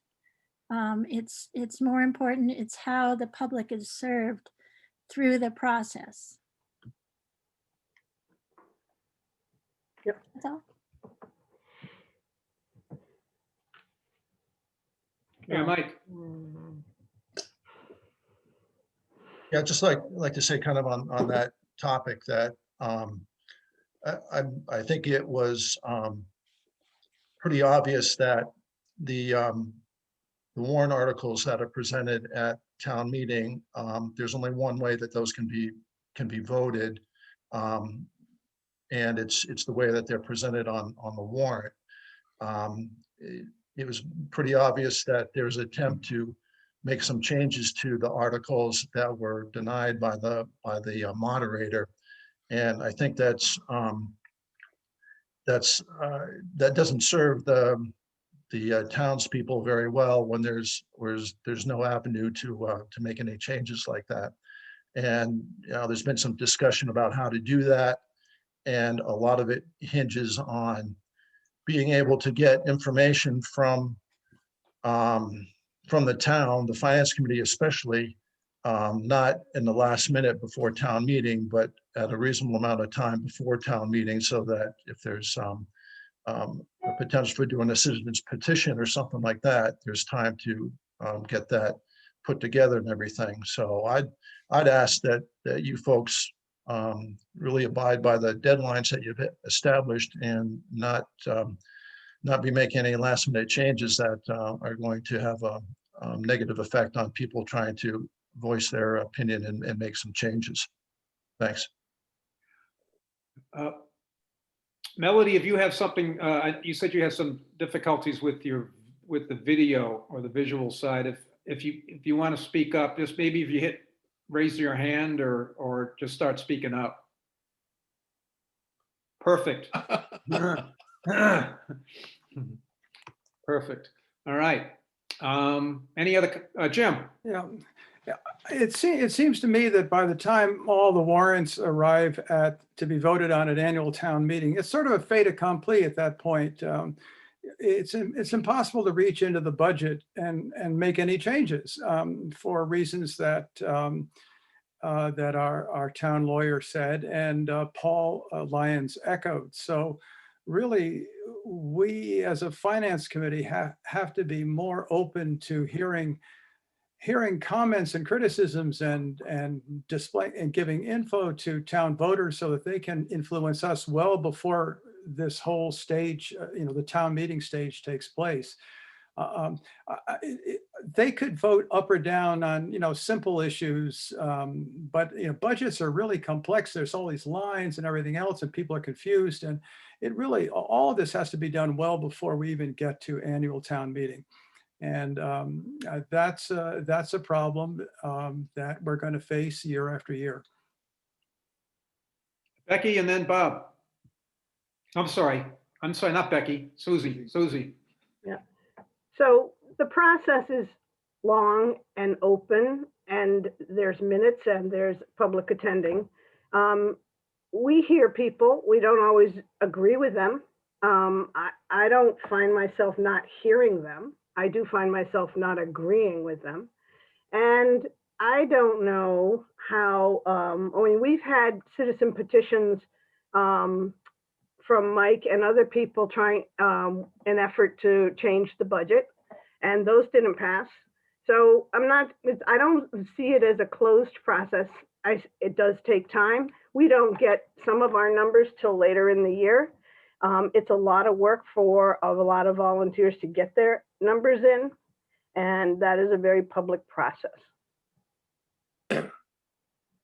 Bob. I just want to say, maybe I'm mistaken, but I just want to iterate what my understanding is, that at town meeting, somebody from the floor can take a line from the budget and debate that line to eliminate it or to reduce it or increase it, for that matter. But it's the articles that were the subject of the sort of problematic issue at town meeting that, Paul said that you couldn't change the number. I think it was Mike or someone else that, maybe it was Jeff, that proposed that we change the number of dollars in a particular article. I don't remember which one it was. I think it might have to do with the culvert, not sure.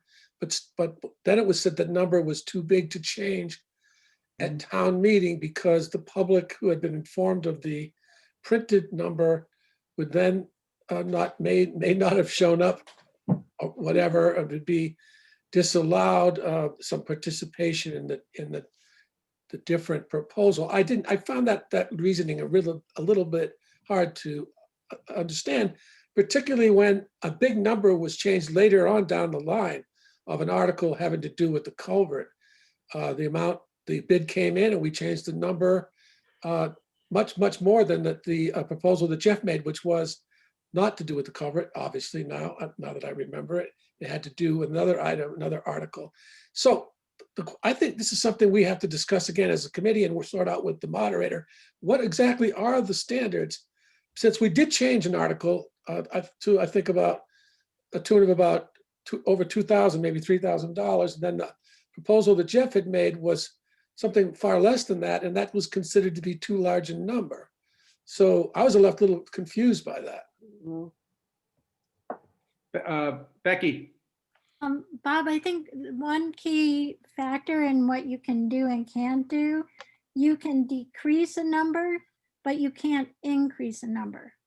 So like when the warrant goes out and gives a number of, say, $300,000, you can reduce that number to 0, or you can reduce it to 100. If it's for a capital project, I mean, you can, and you get the cost and you can reduce it.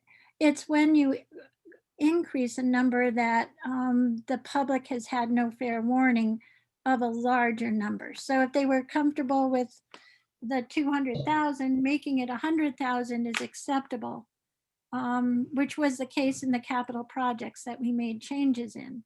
We were reducing because we had not to exceed numbers in the warrant, and we reduced those numbers. So it really depends on the direction you're taking, making the change in. Jim, and then 112,000. Yeah, 112,695. That was up for a vote, and we could, and I think people would have wanted to maybe reduce that to 0, but that didn't happen. And what did happen was that we tried to transfer it, or I didn't try, but Jeff did. He tried to transfer it from cash, like from free cash to to one of our capital accounts. So I'm not too sure that you're right on that, although maybe you should be right on that, Becky. It wasn't as clear as that. What was said at town meeting was said at town meeting by the lawyer and then re-echoed by Paul was the big, we could tinker with $200 or $300 or maybe $1,000 in changing numbers around. But big numbers were sort of there to stay. And that's really what was said by our town lawyer, and as I said, re-echoed by Paul Lyons. So big changes seem to be impossible at this point. It was Penny and then George. Hello, as your former town moderator, 2 things. The keywords are scope with regard to the warrant articles, scope and intention, and I think that is subject to interpretation. So it may not be an exact dollar amount, but it may be the scope of what's being proposed that has to be evaluated. The other thing I was going to say is, in all committees, we seem to be working on a minority vote. I don't know of any town committees, including the select board, which is our sort of, governing group, that doesn't accept a majority vote as the way in which a recommendation is going to go. So I would just shudder at the thought, and I mean, I think it's fine if you all discuss the issue, but it is the finance committee that's someone unique in accepting that people who don't agree with the majority should be heard at town meeting time. I think there may be people on different committees. Conscom comes to mind, or planning board. And I don't know if we've ever had that issue with those committees, but in general, the majority of a committee is traditionally speaking for the committee as a whole. And I think the people at town meeting recognize the work that's gone into those decisions. I do. I'm just one person, but I sort of know how long and hard you've all worked these things through, and we sort of trust the recommendation of the committee. Thank you. think George, yeah, thank you, Penny. And George? Yeah, I thought the process leading up to the annual town meeting from the finance perspective was pretty good. We got our budget done, we got our report out. There's always chaos in getting your final numbers. I mean, I've worked in finance my whole life. No matter how prepared you are, you're always changing something in the last minute, and that will never change. You don't want it to be material, and certainly we didn't make any material policy changes. The 112,795 that we're talking about, that was there, and that was going to be discussed. The 50,000 for the OPEB was there, and that was going to be discussed. I don't think we made any real material changes. But, we had the opportunity, we gave plenty of opportunity for people to come to the budget hearing to hear about it. And that's helpful. Hopefully that eliminates some questions. We hear everybody. I think Susie said it really well. I certainly hear what they say. But, I also know that not everybody's going to come, and we're not getting the full representation in our meetings. And we're hearing from the same people all the time, which is a little unfortunate because I would like hearing from other people in town. But one thing I'm going to tell all of you that guides me is some of these votes that we have an annual town meeting and some of these policies that we've been following for years have been approved year over year. And so for me to recommend funding OPEB and for this capital stabilization transfer, I know some people don't like it. I know we definitely heard individuals who are against it. But I also know that when we had the majority of the people that turn out and vote, it was approved year over year. So I'm always open to what other people have to say, and you learn when you talk to other people, there's no question. But I do draw on other votes from the past in helping some of these. And so I know some people were expressing on town floor that they weren't listened to, and what they thought was right wasn't done. But, there's more to it than just that for me. Susie and then Bob? And one of the things that I understand from Paul's explanation is taking the 112 money from free cash instead of leaving it in the budget was a real different, that's the kind of thing that has to be warned, that you're going to change free cash amounts by that amount. So it's not only the amount you're changing it, it's where the source of revenue, and when that is in the budget and it's not on a separate warrant article to come out of free cash, I believe that would not have been allowed.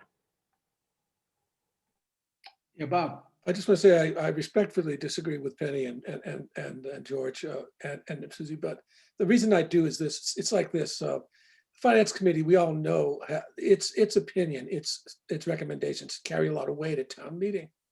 And so if we come in and we vote for something and we have a 4-3 vote, 4-3 vote, 4-3 vote on several big financial issues that are before us, and then we go to town meeting, we say the finance committee recommends these measures by a majority, and the minority doesn't have a chance to express the other side of the issue. I think that the public is deprived of some complexity of the issue. And let's face it, we all know that when the finance committee makes a recommendation, it carries weight. If that recommendation is presented with all its complexity, the way it was formed with the different viewpoints involved, I think that the public's well served by that. Then they make their vote. It's their decision after all.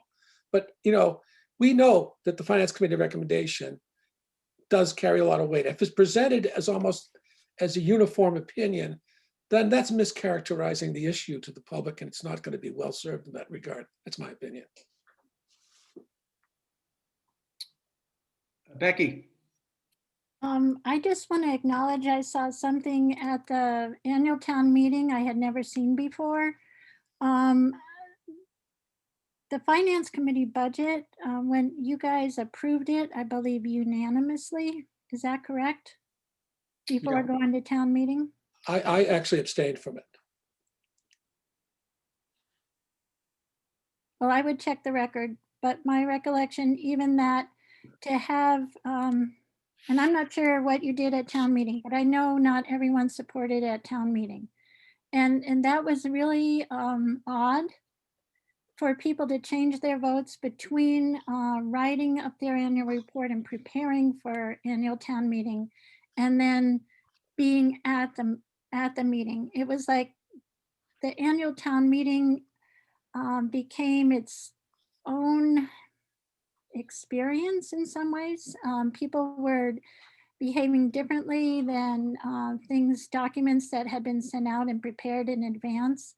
And I found it odd. And that's all I want to say. It was something I had never seen by the Finance Committee before. And it'll be interesting to see how we move forward from here.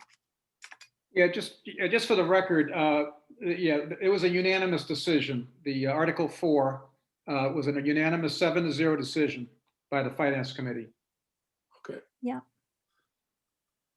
There was one of these other articles, Bob, I believe you did abstain on. And I don't recall which one that was, but it was not the budget.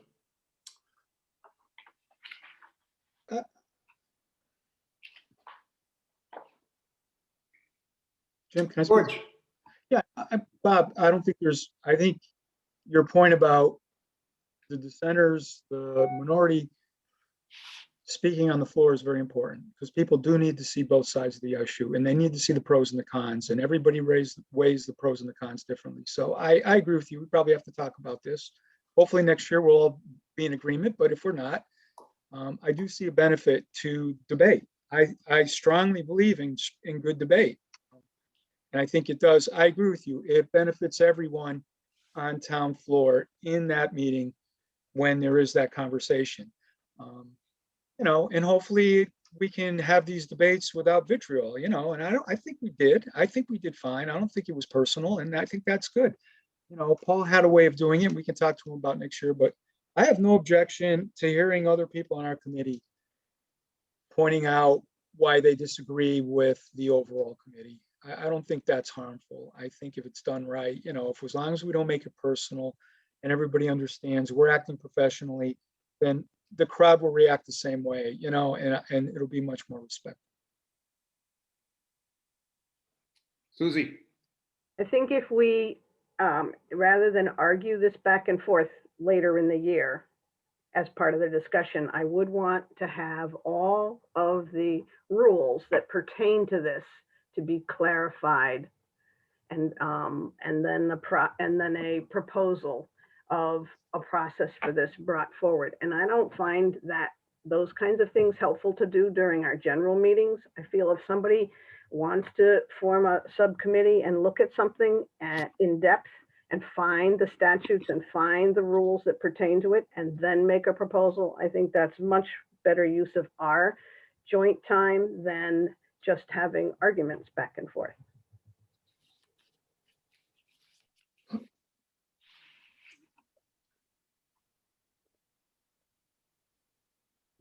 I feel a little triggered by the word subcommittee. You can run it, Bob. Yours. Ultimately, the subcommittees, whatever they recommend, it's just a recommendation. We're still going to have to debate it amongst ourselves. Can we just put this off for a while? Is that all right? I mean, just wanted to raise the issue for our agenda for the year as a kind of a debrief from town meeting. That's all. Yeah. Well, the only thing I would say about that is we have so much that we're going to be trying to do in the months of March and April that anything that we can manage prior to then, we should. That's my suggestion. That's just a suggestion. So putting it off, I think we're going to be in the same situation we were last year. We're going to be running around. We're going to be trying to pull things together. We're going to be debating things, and we're not going to be able to really focus on how we want to present. Good point.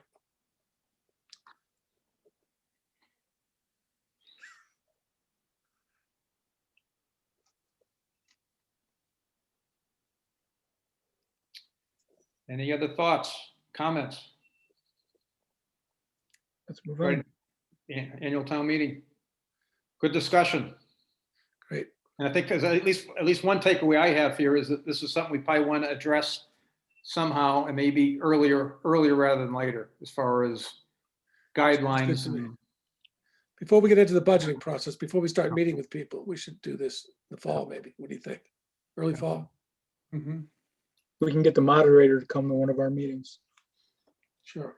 Meantime, anybody wants to do any independent research, I mean, I'll gather some things. and put them together for myself in a folder or on a note, on a memorandum to myself. Becky, I just want to reiterate that if two people work together on this, we are asking for subcommittees, any grouping of people working on the same issue together, if you'd please just do as the Finance Committee did this past year, just post a subcommittee meeting. And if you need help doing it, let me know. Great, thank you. thanks, Becky.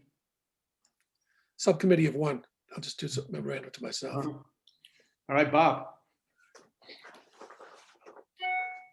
Okay, one item that I don't have included on the agenda, but I think that the next time, hopefully our next meeting, we have everybody involved, and that would be committee assignments. We should talk as a total group about, the chairman and the secretary, and also assignments that we have. We've got assignments with as liaisons with these other subcommittees or other committees.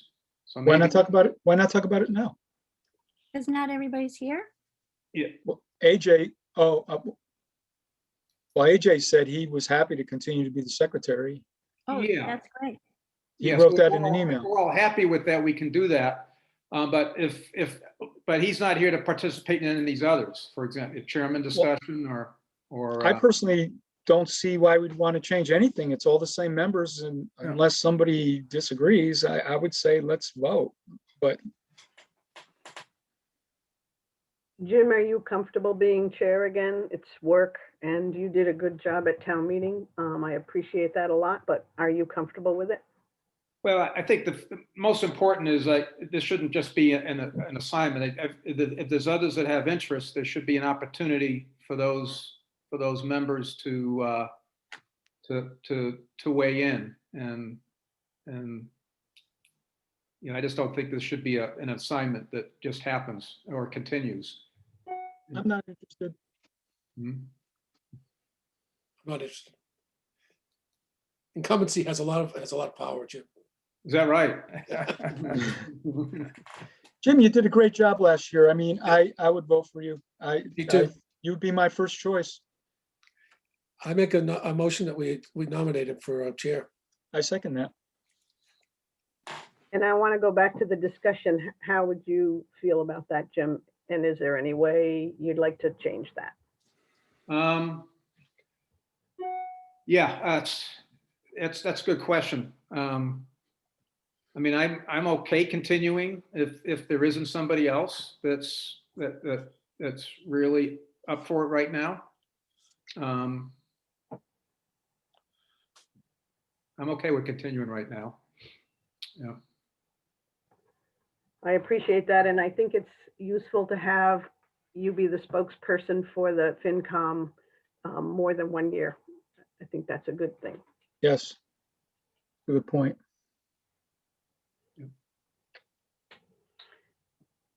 Any other comments? Jim, Melody? Well, I agree with what everyone has said, and I would support you, Mr. Walton, once again. You guys are tough.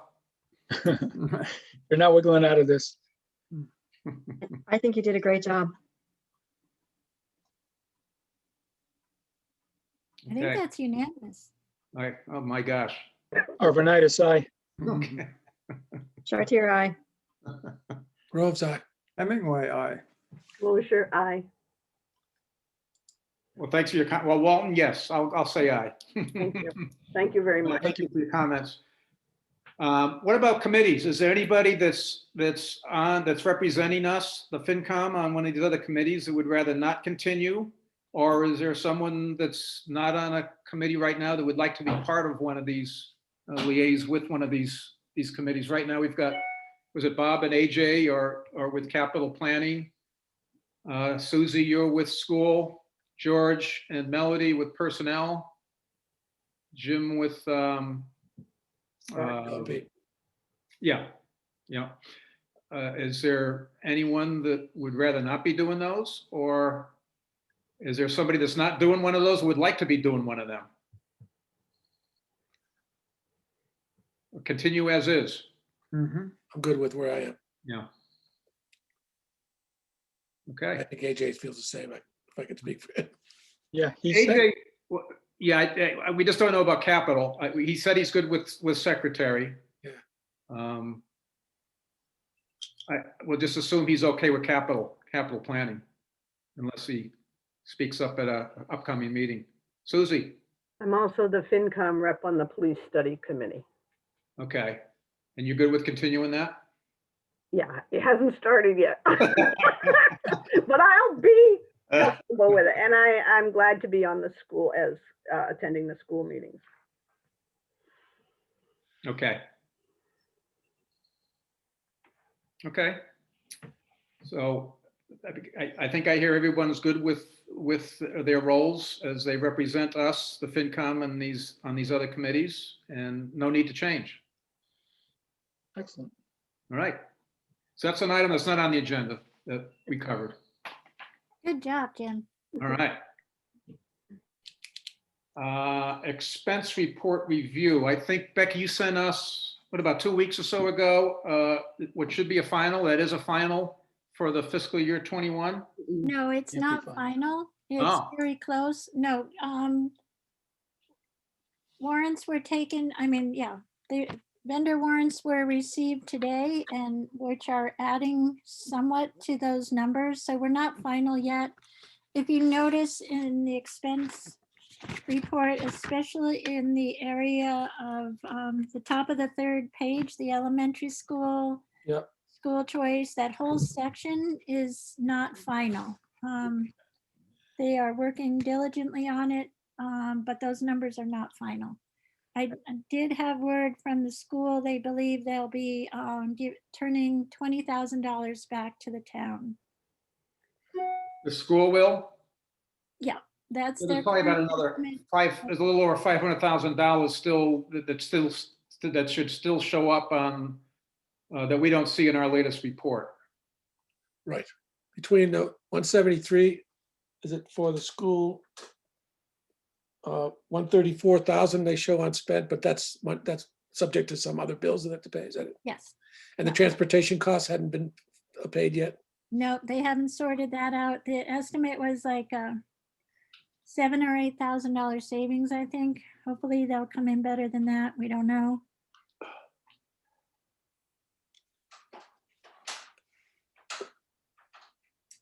So Becky, what's the usual really end of the year? August sometime? It's usually first week in September. It's usually in September. Okay. It depends. It's usually the school that holds it up because they're waiting for a receipt of grants or other, sorting out strange situations.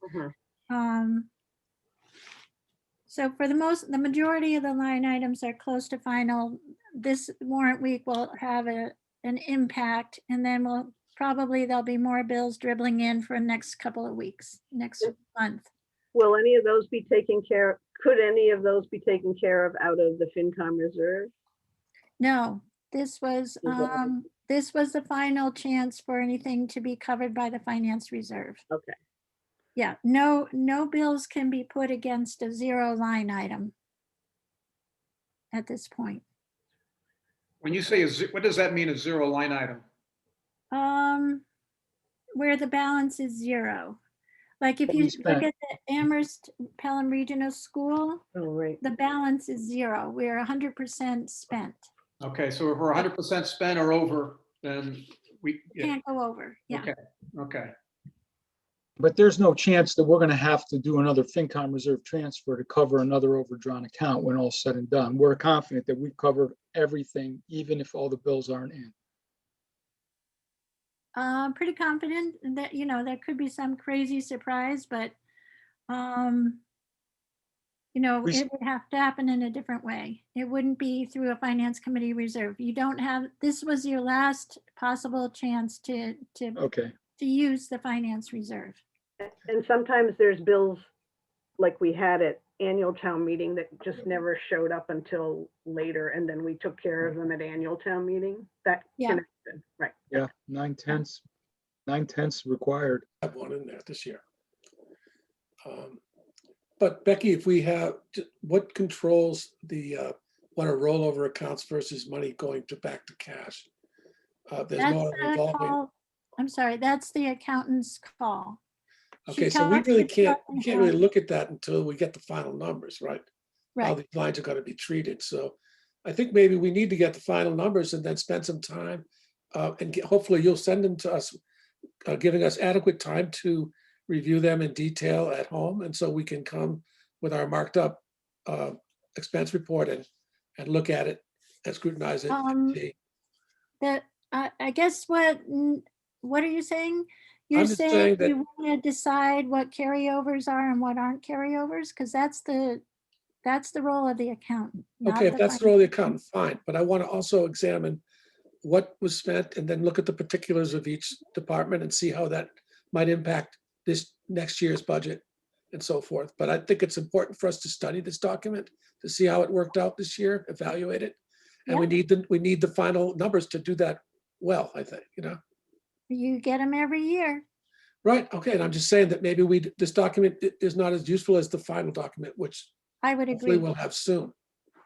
Yeah, I would agree. Well, you said soon, but I think Becky, did I hear you say that it could be sometime in September that we, Really?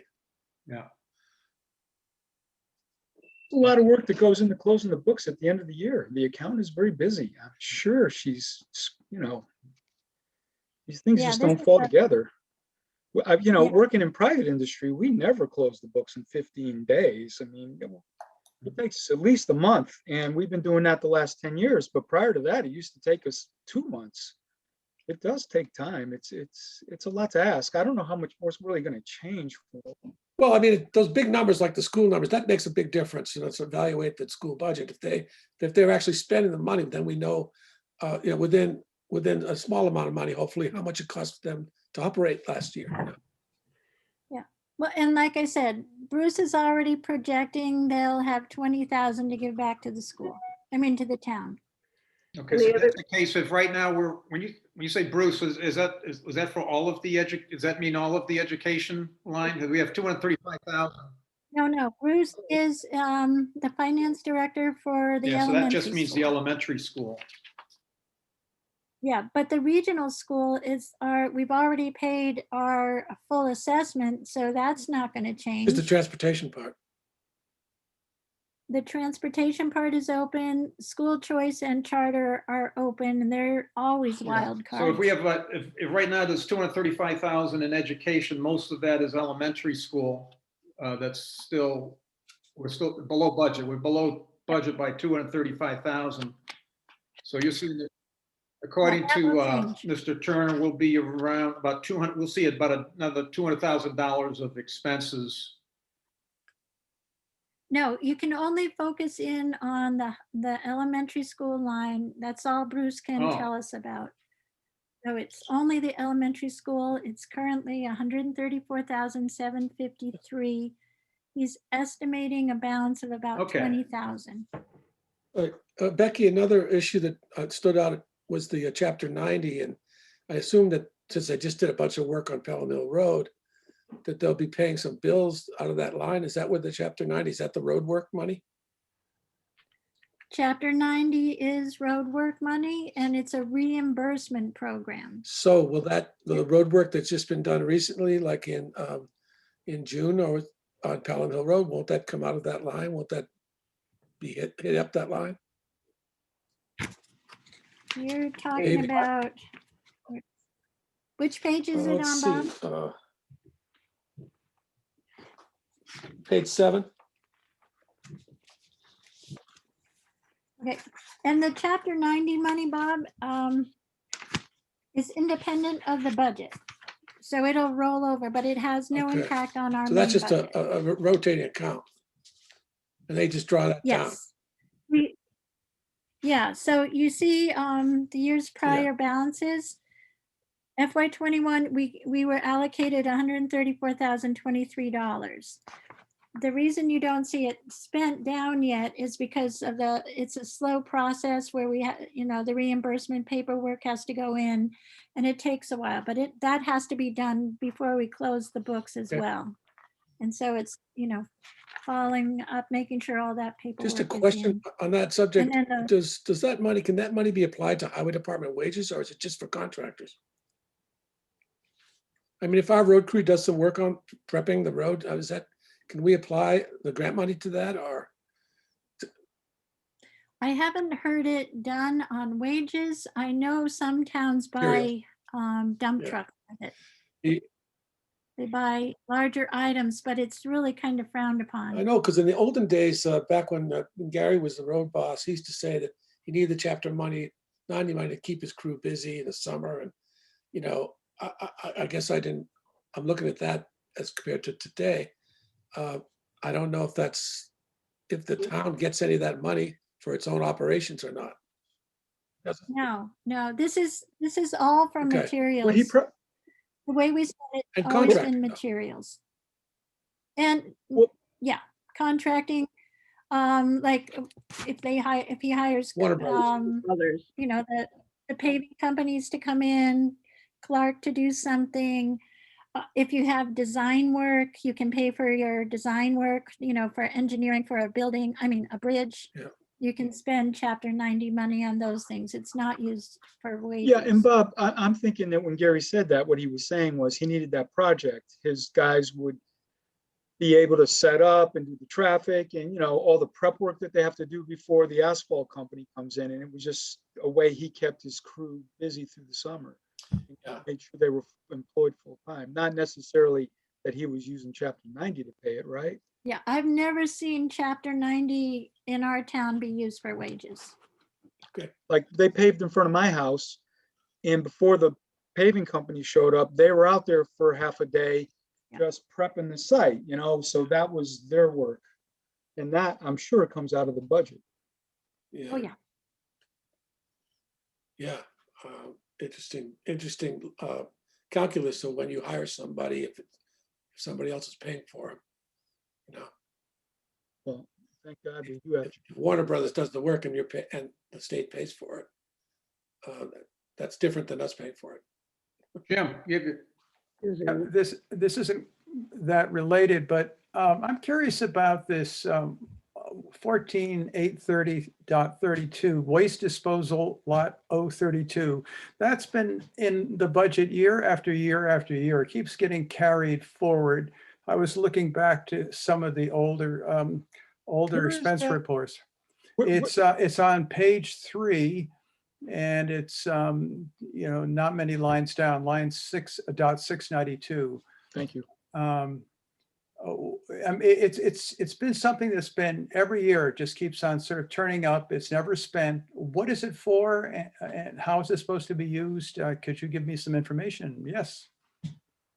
Well, you'll see a big hit to it after next Monday. It's going to be used the first to prepare for the demolition of the building. I had it checked for asbestos. It came back positive. The caulking on the windows has to be remediated. It's going to cost about $6,000 to remediate the asbestos from the building, and then we're going to tear it down, demolish it. The highway crew will be working with Clark to take it down, and then the larger cost there will be hauling it away. It's a day's work, I think, is what a half a day to a full day's work is what Clark is estimating. And then they have found a way to get rid of the cinder blocks. It will go to a company that will get paid a small amount for them. So we can haul them away. We don't have to pay to dispose of them. So that'll be helpful. But whether we can do all the work we need for cleanup with the balance of $8,000 is going to be a trick. I still am searching for quotes on the dumpsters. Tim has been calling around trying to get the best quotes he can, and he's going to get back to me hopefully tomorrow. So that's what the money's for. It's been there since the library around the last time. If the library had been approved, they would have paid for all of this. this grant round does not No, provide it's for not, that, no. so the Yeah, town right. has to pay. The town has to pay for it, and hazardous removal, all that kind of stuff has to be paid for. If there Uh, is any hazard. We have removed hazardous material that we know of already. Becky? Yeah. You should give Brian Newton a shout about the dumpsters. He's got dumpsters. I don't know if he's got the big cans, but it's very, very reasonable rates. Bob, what's a big can? The big 40 yarders, whatever the ones that usually Do you use. for think he building has permits. like 30 yards? Yeah, that's the biggest one, I think. Okay.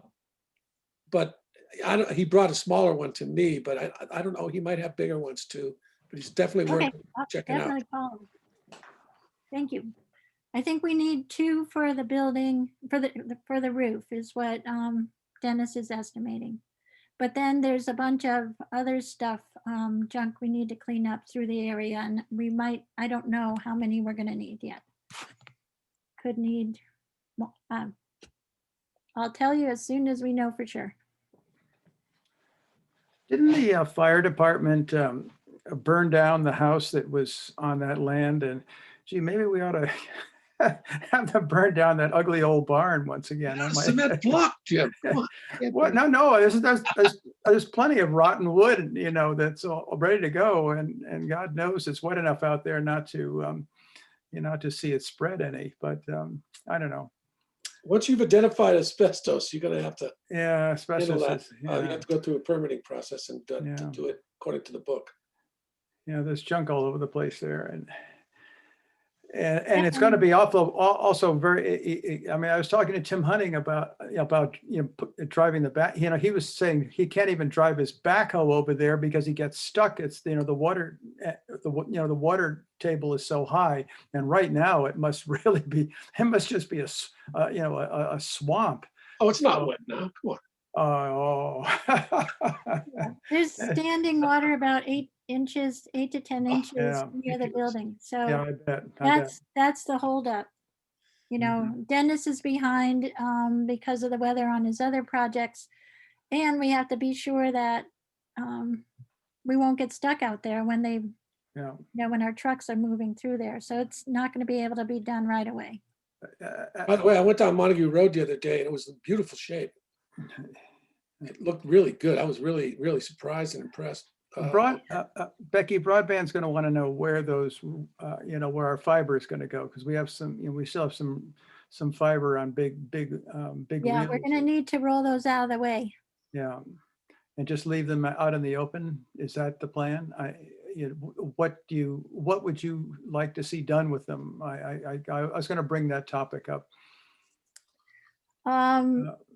Outside of covering them with tarps, once the building's down, there's nothing. I mean, they couldn't go in there anyway because it's too dangerous. The walls are cracked and. Oh, no. We long ago decided not to put anything inside Right. that barn because it's so dangerous. I mean, it was hazardous even to walk into it. And if, depending what site is selected for the library, they might have to be fully removed. Mhm. But I don't know yet where to put them. Who selects the site? I actually want to interrupt this conversation because really we're the FinCom and we have some FinCom business to attend to. Yeah, thank you, Susie. Yeah, Mhm. maybe try to let's keep us on track here and focused on what we as a FinCom can enable or facilitate. See what the clock ticking away is. Any other items on the expense report that stand out to anyone that comment, question, concern? But I think what I hear is, I think as typical, we'll probably be in a position to see a final sometime in September. Does that sound right, Becky? And we'll go through the final review in September when available. And based on what we know right now, we're about $550,000 below budget showing up here. There's going to be at least a little over 110,000 or so that will flow for education, for elementary, and probably a few others will trickle in from other accounts, but it's probably too early to really predict. It sounds like, Becky, it's too early to predict right now where we'll end up. Right. Okay. Next item, education and school choice funding. So this is something we've talked about quite a bit on and off over time. And maybe Susie, you want to kick this off? Yeah, I would like to propose a subcommittee for this one because I think there is information research that needs to be researched. There's multiple issues around school funding and their discussion. It's not about an argument or opinion. It's about finding out more information. So I would like to have a subcommittee look into this and come up with information for the whole committee to grapple with. And the specific mission, Susie, for the subcommittee would be? Is to understand school choice funding and other education funding parameters. And so that we would be able to resolve some of the questions that we had faced at town meeting and from Bob and from other sources.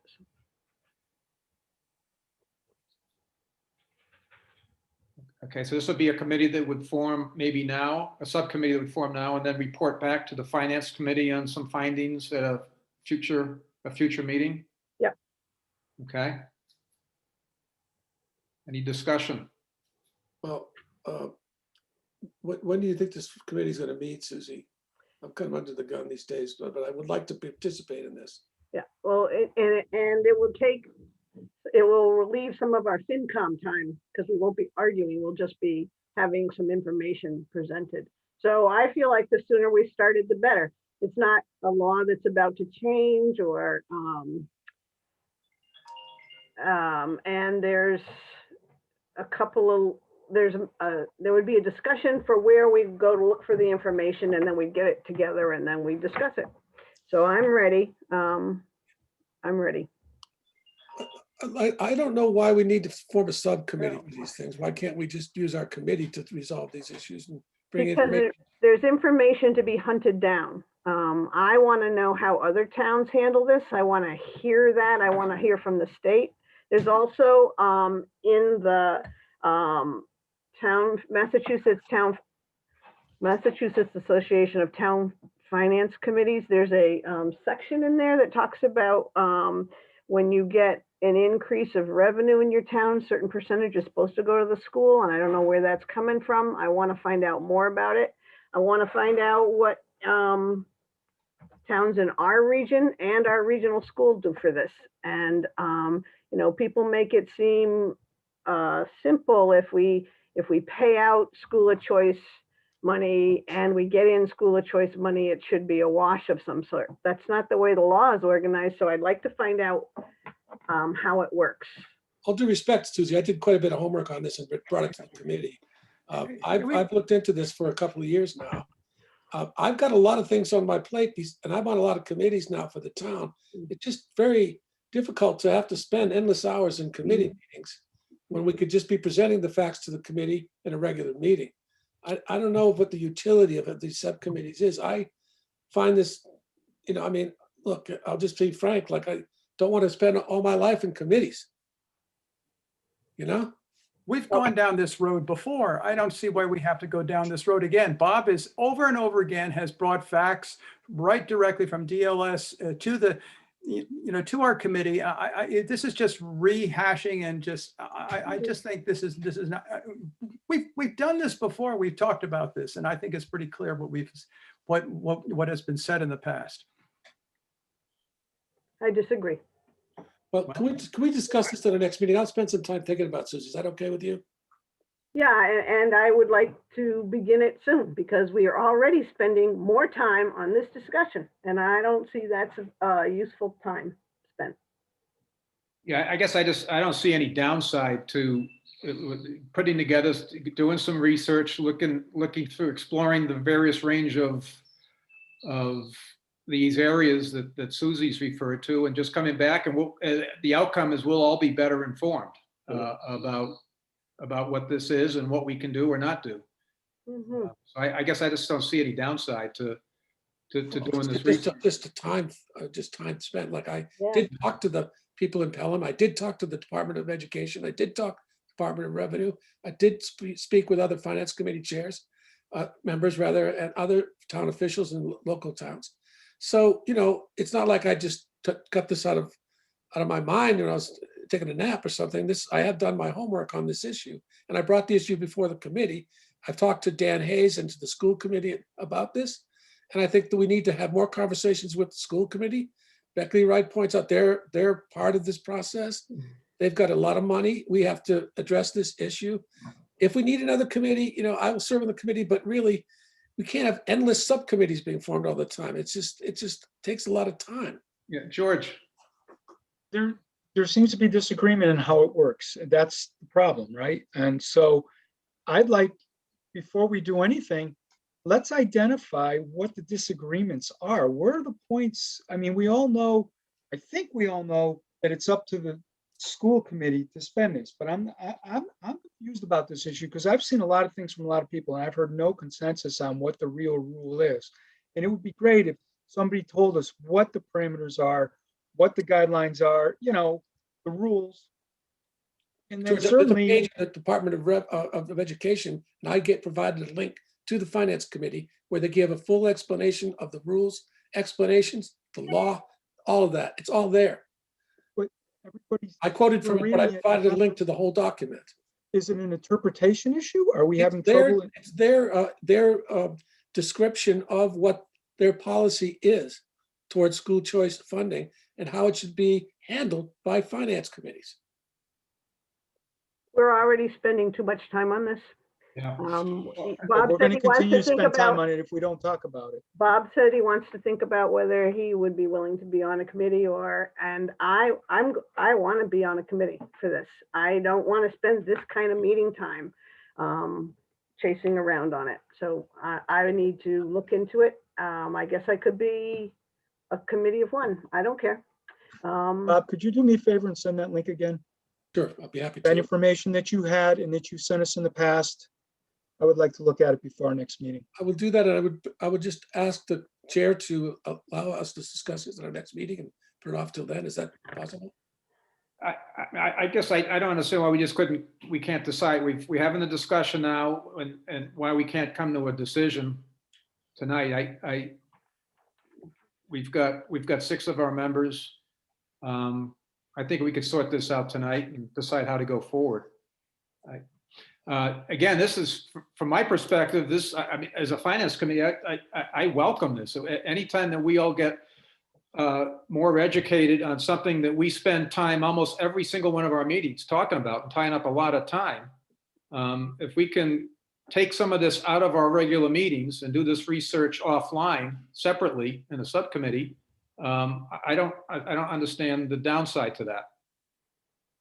You know, other than it is time, but we're spending time right now, and we spent time in our last meeting and the meeting before that. I'd like to ask a question. How many people on the committee read that document, went to the link when I sent it out? You know, okay, well, I'm glad that Susie and Becky did, but I mean, I think that's something I read that it too. I read it. I just don't remember it. it takes time. I know it's difficult. We're all volunteers. But I'll serve on the committee if the finance committee forms one, but I'm just, you know, just trying to express my frustration that seems to be this idea of subcommittees coming up all the time now. And it's kind of like, I don't know what, if it's possible from a practical standpoint for us, all our members to be members of all these committees. It's just too time consuming. I mean, we have a life, you know, or at least I'm trying to develop one. Not going so well, but I'm trying, you know. I like the idea of subcommittees in principle because when there's research or information that has to be found and disseminated and organized, it comes to our meeting and we can spend 15, 20 minutes on it instead of 15 to 20 hours over the course of a full year. There's no question. And we had a couple subcommittees this year, and I think when it came time to have conversations about the regional school budget, for instance, there was a lot of information was disseminated and it was handed to everybody in a report. It was summarized, and we could hit the points real quick. To me, that's really great. I totally get your point, Bob, about being spread thin. And, you know, and I apologize. I know you did a lot of work on that, but I was hearing from other people that were disputing what you were saying or giving us. And so I just confused about what the truth is on this. Well, maybe So, Bob to should me- just say, maybe Bob should just send out the links once again. We can read them, and it's there in black and white. I don't know why we just have to go down this road over and over again. I mean, let's study the links that that you have, Bob, and from the DLS, and then we can all hopefully agree on what they have laid down. Becky, I think we attempted to do that at a meeting and walked away with different opinions. It was an argument more than, about what things meant, whether we were looking at a town budget or a school budget, and all those factors matter to the overall principle of school choice. I think it would be helpful to resolve the issue. It seems like Bob's most intent on his perspective on the issue, that it would be helpful for him to be on a subcommittee to help shorten the amount of time. But how long did we spend on town meeting discussing this? This can, and the schools seem to have a very different perspective than Bob has. And I don't know, I think it would be helpful to have some, discussion outside and bring information in. But to look forward to another year where every time this topic comes out, we're gonna spend another 15 minutes or a half an hour like we just are now. It's, over the course of the year, that's 15 hours. Okay, let me just say this. It's a very important issue. It involves a lot of money. It's an issue that's been very absorbed. A lot of communities have been absorbed with this issue. It has a lot of implications, that is school choice, not just this side of it from the FinCom standpoint, but in general for the whole town and the school standpoint. It's an extremely interesting and complicated and important issue, and it really requires a lot of discussion and a lot of exploration, and it does take time, but it's important to do it. You don't just take the first formulation that comes out from one party who's an interested party, and then they have their interpretation. There are other parties that have different interests and different perspectives on this issue that have to be also included. And we need to know the regulations and the recommendations coming from the state. So yeah, there's been a lot of discussion, and some of it's passionate discussion. I don't think it's been anything but civil and respectful discussion from my point of view. But there's definitely different points of view that should be expressed. I try to be civil about it, but I have a view that it's, you know what it is. I'm not going to repeat it. I'm not discussing the issue itself. I think the process is that we should have a debate about this. We should explore it. We should let the different viewpoints come forth. We should consider them all with open minds. And then we should form an opinion as a group and go forward. But okay, if we do a subcommittee, like I say, I'm triggered by that. Makes me feel scared, but I will participate. Why does it make you feel scared, Bob? Because I don't want to spend my life in committee meetings. I prefer to be running around on my bicycle or something, Yeah, that's why I see this. Getting a root canal or something really nice. But that's why I see, Bob, the subcommittee, if it fits, if you find some time to participate, participate. If not, okay, well, none of us are locked into. Wait. None of us are locking into this, Bob. Okay. None of us. I would like to see where the points of disagreement are, and then talk about how we can reconcile those. Yeah. Okay.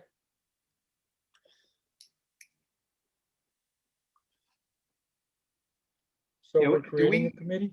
Go ahead, George, and this, whatever you just said. So we're creating a subcommittee? I guess. I make a motion, we form a subcommittee to study school choice funding and other issues related to that. Second. Is there a second? Yeah, okay. Have we had enough discussion? Yeah. Okay. Carbonitis, aye. Bertier, aye. Groves, aye. Hemingway, aye. Mosier, aye. Walton, aye. Okay, good discussion. I want to see that meeting. Take a video of it. You can see it. You're governed. Oh, I don't know. Oh, do we have to appoint people to it now? So I hopefully we put volunteered to be on it, and Bob volunteered to be on it. Is there anybody else that wants to be on it? Well, I vote once for you AJ. post a meeting, that information, we all get that information, right? That Susie, and then we can make a decision. Or do we need to become members, or do we just participate when we can participate? Well, so usually somebody initiates a calendar and works it out, and it's a public meeting, and I can be responsible for posting them. Anybody can attend them, but we do want to know which FinCom members want to consider that they're taking this on as their Okay, work. so there's two ways of taking it on, and one is as a member, and one is participating in these meetings, or I should say doing the both. So someone that's not a member of the subcommittee could still join a meeting? Absolutely, it's a public meeting. That's why that's what subcommittees have to have a posted meeting on the calendar. Anybody can attend. Yeah. But I want to find out if there's people willing to do this work, to look into it, to follow up for researching and get the sources, and then that people that are on them as members start working out a way of presenting the information, figuring it out and making sure they have enough information and then presenting it. So that's work. Yep, it is. And that's what Bob pointed out. It's work, and I'm up for it because I feel it'll help our regular meetings not be filled with arguing. Yeah. I think if Bob and Susie sit down and have these conversations and look at the information that they have, I think you will both be able to pull together something that the rest of us can digest. That's my opinion, because you both seem to be pretty knowledgeable in this area and are both very interested in it. So if other people want to attend, I can see the benefit of that, but I think the two of you is enough for me. Yeah. I think it'll be a healthy debate, really, on, who knows what you'll learn in the process. All right. Is there anybody else interested in being a member? It's deafening. Okay, I'm all set with reasons that. not to. I'm all set with that. I must say, all these people that are in favor of forming a subcommittee, they're not willing to be part of it. It's kind of interesting. Well, I'm just thinking, I mean, I can imagine joining, but joining a meeting, I can imagine joining a meeting, but I guess you wouldn't be asking for my services on research unless I'm a member. I guess I'm just struggling with this member versus. Well, when we did the regional agreement part, if you look back at history, you look at resources available, you notice, well, I don't know about this. Where am I going to find that information? How other towns are looking at it. That's how I work. I look at a topic and I try to figure out what's all involved and how to get that information. And I'm willing to do that. Okay. Susie, I'll send you the information I have, and I'll send it to the rest of the committee as well. Okay. Thank you. Thanks, Bob. And I'll send you an email, Bob, and find out what's your availability. Okay, well, you could poll me. Poll you? Yeah, poll, see what dates I'm open. Okay, yeah. Thanks, Bob and Susie. All right. Next meetings,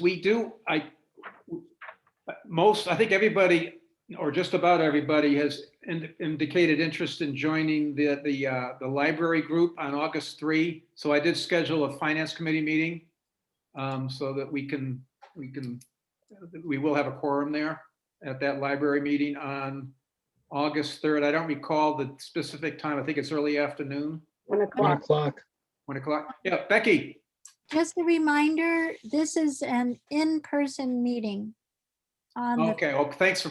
Okay. Is there going to be a web option? Is there a Zoom option? There will not be an interactive option.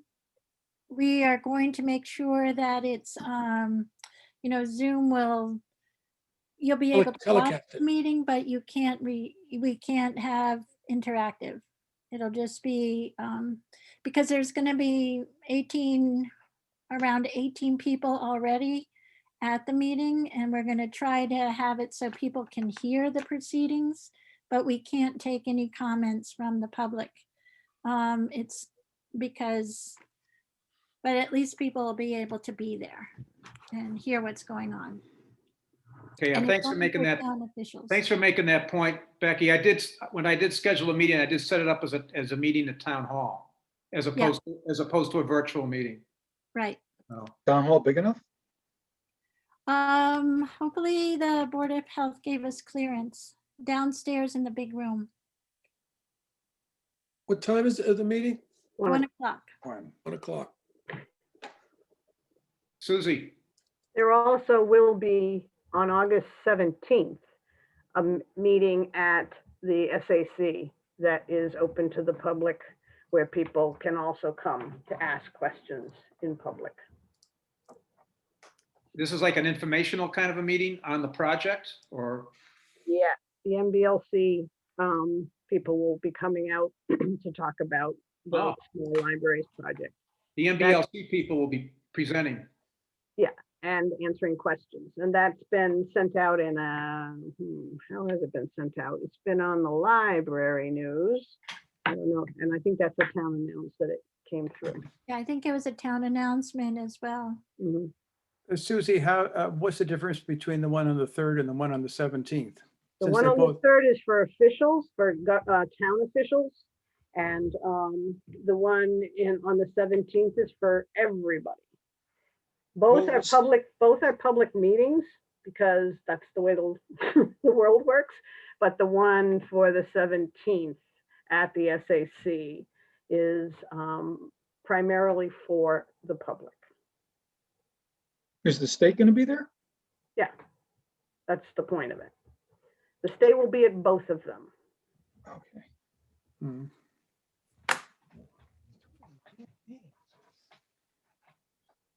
Okay, for us, for our next meeting, we probably want to aim for a Tuesday at 7 in the first half of August.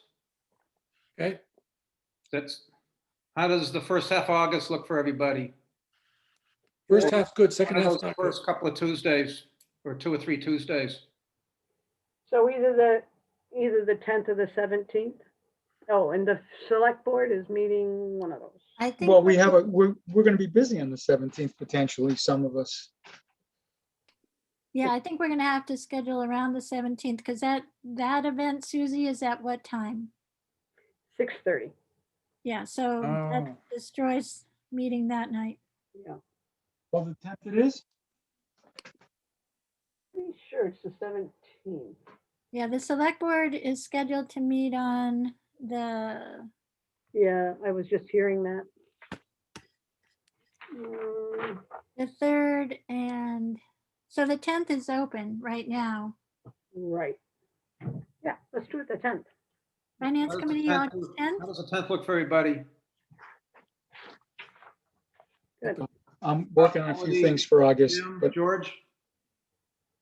yeah, I think so. I don't know. I'm working on a few things for August, so I'm not sure, but I'll try to attend even if we're still going to be Zooming through August, Through when are we gonna- September 15th. September 15th.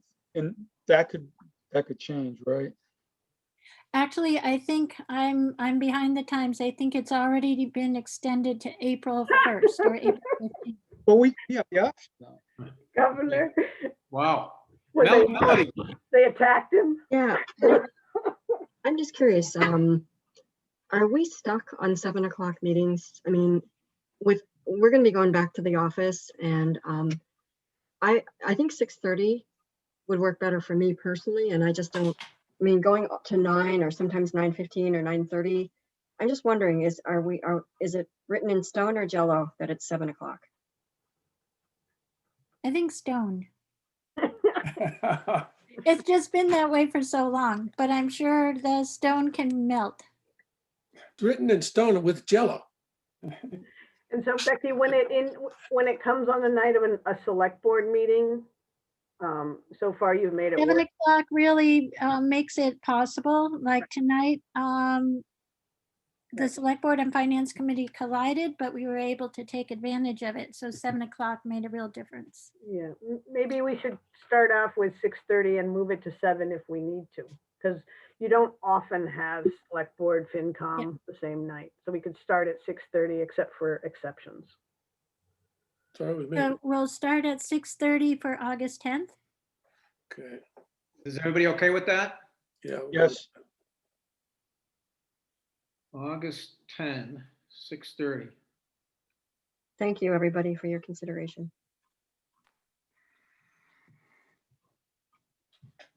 And then Becky, if we need to get into a situation to coordinate with select board or whatever, we'll just make adjustments as needed for individual meetings. Yeah, But for now, if that's okay. Yeah. 6:30, no?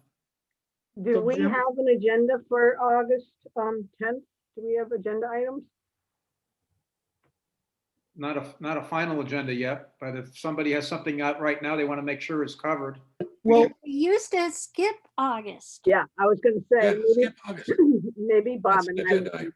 well, but I Jim don't- had presented to us, shown us a list of projects, a list of things. And we had dates next to some of those things. And specifically what I'm thinking of is a long-range plan. And when were we planning on working on that? And so, Jim, I would just ask you to look at that. And if there's no agenda and there's nothing to talk about, I'm glad to hear it. But this might be the time of year when we take care of a few of those things that we have trouble getting to during the regular process. OPEB? OPEB. I Oh, we think don't have- OPEB, we were waiting to hear from, Yeah, the actuarial We report. need to- yeah. The actuarial, that info won't be around until what, October or so?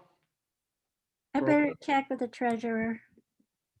Yeah, and hopefully we can meet with Parker, because, I think it's one thing to look at his report. It's another thing to get his opinion about how we can get to where we need to be.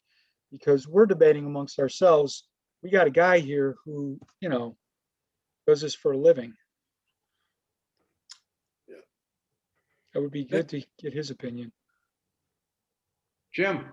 As for the agenda, on the 10th, I would like to be sure that that $611 million that has been targeted for HVAC upgrades. I'd like to be absolutely certain we have our foot in the door for that one, because that could save us a ton of money. And Becky, a report from you about how we are doing in that respect would I think be a great news.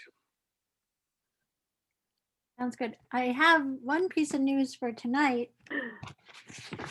Today, we received our first bit of money, $92,000 of American Rescue money was deposited into the Shutesbury bank account. I'm Good. sorry, $91,794.32. Good news. Cool. So Let's just- that's half of the first tranche that is coming to the town. Was Well, that it's relative to invoices or just open? Yeah. open. That's the figure. Open. Nice. That's the amount of money Shutesbury's allocated, like $180,000, $184,000. First tranche. The First first tranche. First tranche. Second tranche is still, all my peers in the small town administrators have been regularly reaching out to the state. We're still waiting for access to the other 2/3 of the money that's supposed to go to, they're calling us non-entities. Oh, yeah, right. Oh, really nice. Just give me the money. I don't care what you call it. Call me what you That want. money, they are reallocating the distribution of that money based on demographic numbers. And just for instance, our number is 1,755 that they're using for Shutesbury, which is about 50 less than Leverett. So I'm not sure where, it was around 500 and some $1,000 total. So it was like about 350,000 of the second bucket of money. And now they're redistributing it based on numbers, and that calculation has not been completed. At least we don't know what the answer is. So we're waiting to know, and then we should receive half of that money. once we are told what that figure is. That's 532,000. At least that's what it was a little while ago. Well, that's the total between the 180 and the other piece. Mhm. So that number might go, I don't know what they based it on the first time. They might have based it on 1,801 for a demographic, and then they went and recalculated our numbers. So it might drop a little bit. I don't know. But the good news is we actually finally have it, some of it. Is the HVAC upgrade going to be done this summer? That's up in the air still. I don't know. Is the culvert going to be started this summer? Yes. Why? Although all this rain, that's the point. Police meeting tomorrow, is that called off or what? Which meeting? The police. Police union. On Thursday. That's Thursday? on. I thought it was for tomorrow. Oh, we're talking about two different police meetings. Yeah, I'm talking about the one. Police union contract. Yes, that's tomorrow. At 5? 5:30, right? See Personnel board stuff. what I wrote down here, George. Yeah, I actually had 5 without any numbers behind it, so I wasn't sure. Yeah, I think I we got had 5 too. 5:30 because Melissa asked for 5:30 because she has work. So it's 5:30 now because I have 5 too. You're going to send us an invite, right, Becky? Yeah. All right, that's, Okay, fine. I can do 5. Which would you guys prefer? Do you want it to be 5? 5:30 is better for me. Okay, whatever. 5's, I don't care. 5's fine. 5:30, not so fine, but I'll do it. Meeting a Well, week. I mean, what's Marcus and Brian expecting? What 5 time is are what they we going set to it up- log in? That's what we set it up was 5. All right, then we'll go for 5. 5 it is, okay. And do we have information for that? I'm not certain yet. Kristen has been working on it, but I haven't gotten an update. Okay, well, We'll see. It could be a short meeting. good. Yeah, I agree. Well, it's supposed to rain tomorrow, so let's have I'm okay with meeting during rain. Okay, back to finance committee stuff. Yeah, so it sounds like we do have some agenda items, and I'm gonna look back through other things we might have. I think you had a chart, Jim, that had the information. I can share it if you want to let me, if you give me access, Becky, I can show our chart or our spreadsheet. Or I can just trust you. I can first of all know that we gotta have an August 10th meeting. Second of Yes. all, you can put together the agenda off of that. And thanks for George remembering there was such a chart. And then I'm happy to be there. Yeah, I'm with Susie. It's you decide, Jim. You have the chart, you know what the issues are, and Yeah, I think we need that, the 10th, the meeting on August 10th. I agree. there's probably a few things on that list that we could start a conversation about. Mhm. Maybe form a subcommittee. There you go. Please. No, Ah, no. Okay, I need help. Can you see this chart? Yes. Target meeting. You can see there's a number of items, that on this that we're going to want to at least touch on and talk about how we go forward with. And I think the 10th of August would be a good time to get into that. Yeah, okay, we'll review this on that date. All right. I'll find my copy of it. Do you want me to send this? Yeah, why don't you send it out again? I think I already filed last year. My FinCom folder is packed. It's always helpful to get something current. Yeah. Okay. All right. So many places to dig. Okay, so I'm calling, I make a motion that we adjourn at 9 Second. PM. Third, Overnight aside. Here I. Groves, aye. Hemingway, aye? Closure, aye. Walton, aye. Aye, Okay, aye. folks. Thank you. George, not just- George, thanks for taking care of the minutes tonight. And Oh, you'll send the two versions back to AJ for him to update and. Yeah, only one had an update, and I'll send these out before our next meeting and be prepared to modify them when you all show me what I did wrong. All right. Thank you, George. Look, all right. George, Becky. Bye, everyone. Bye-bye. You all have a nice evening. Good night.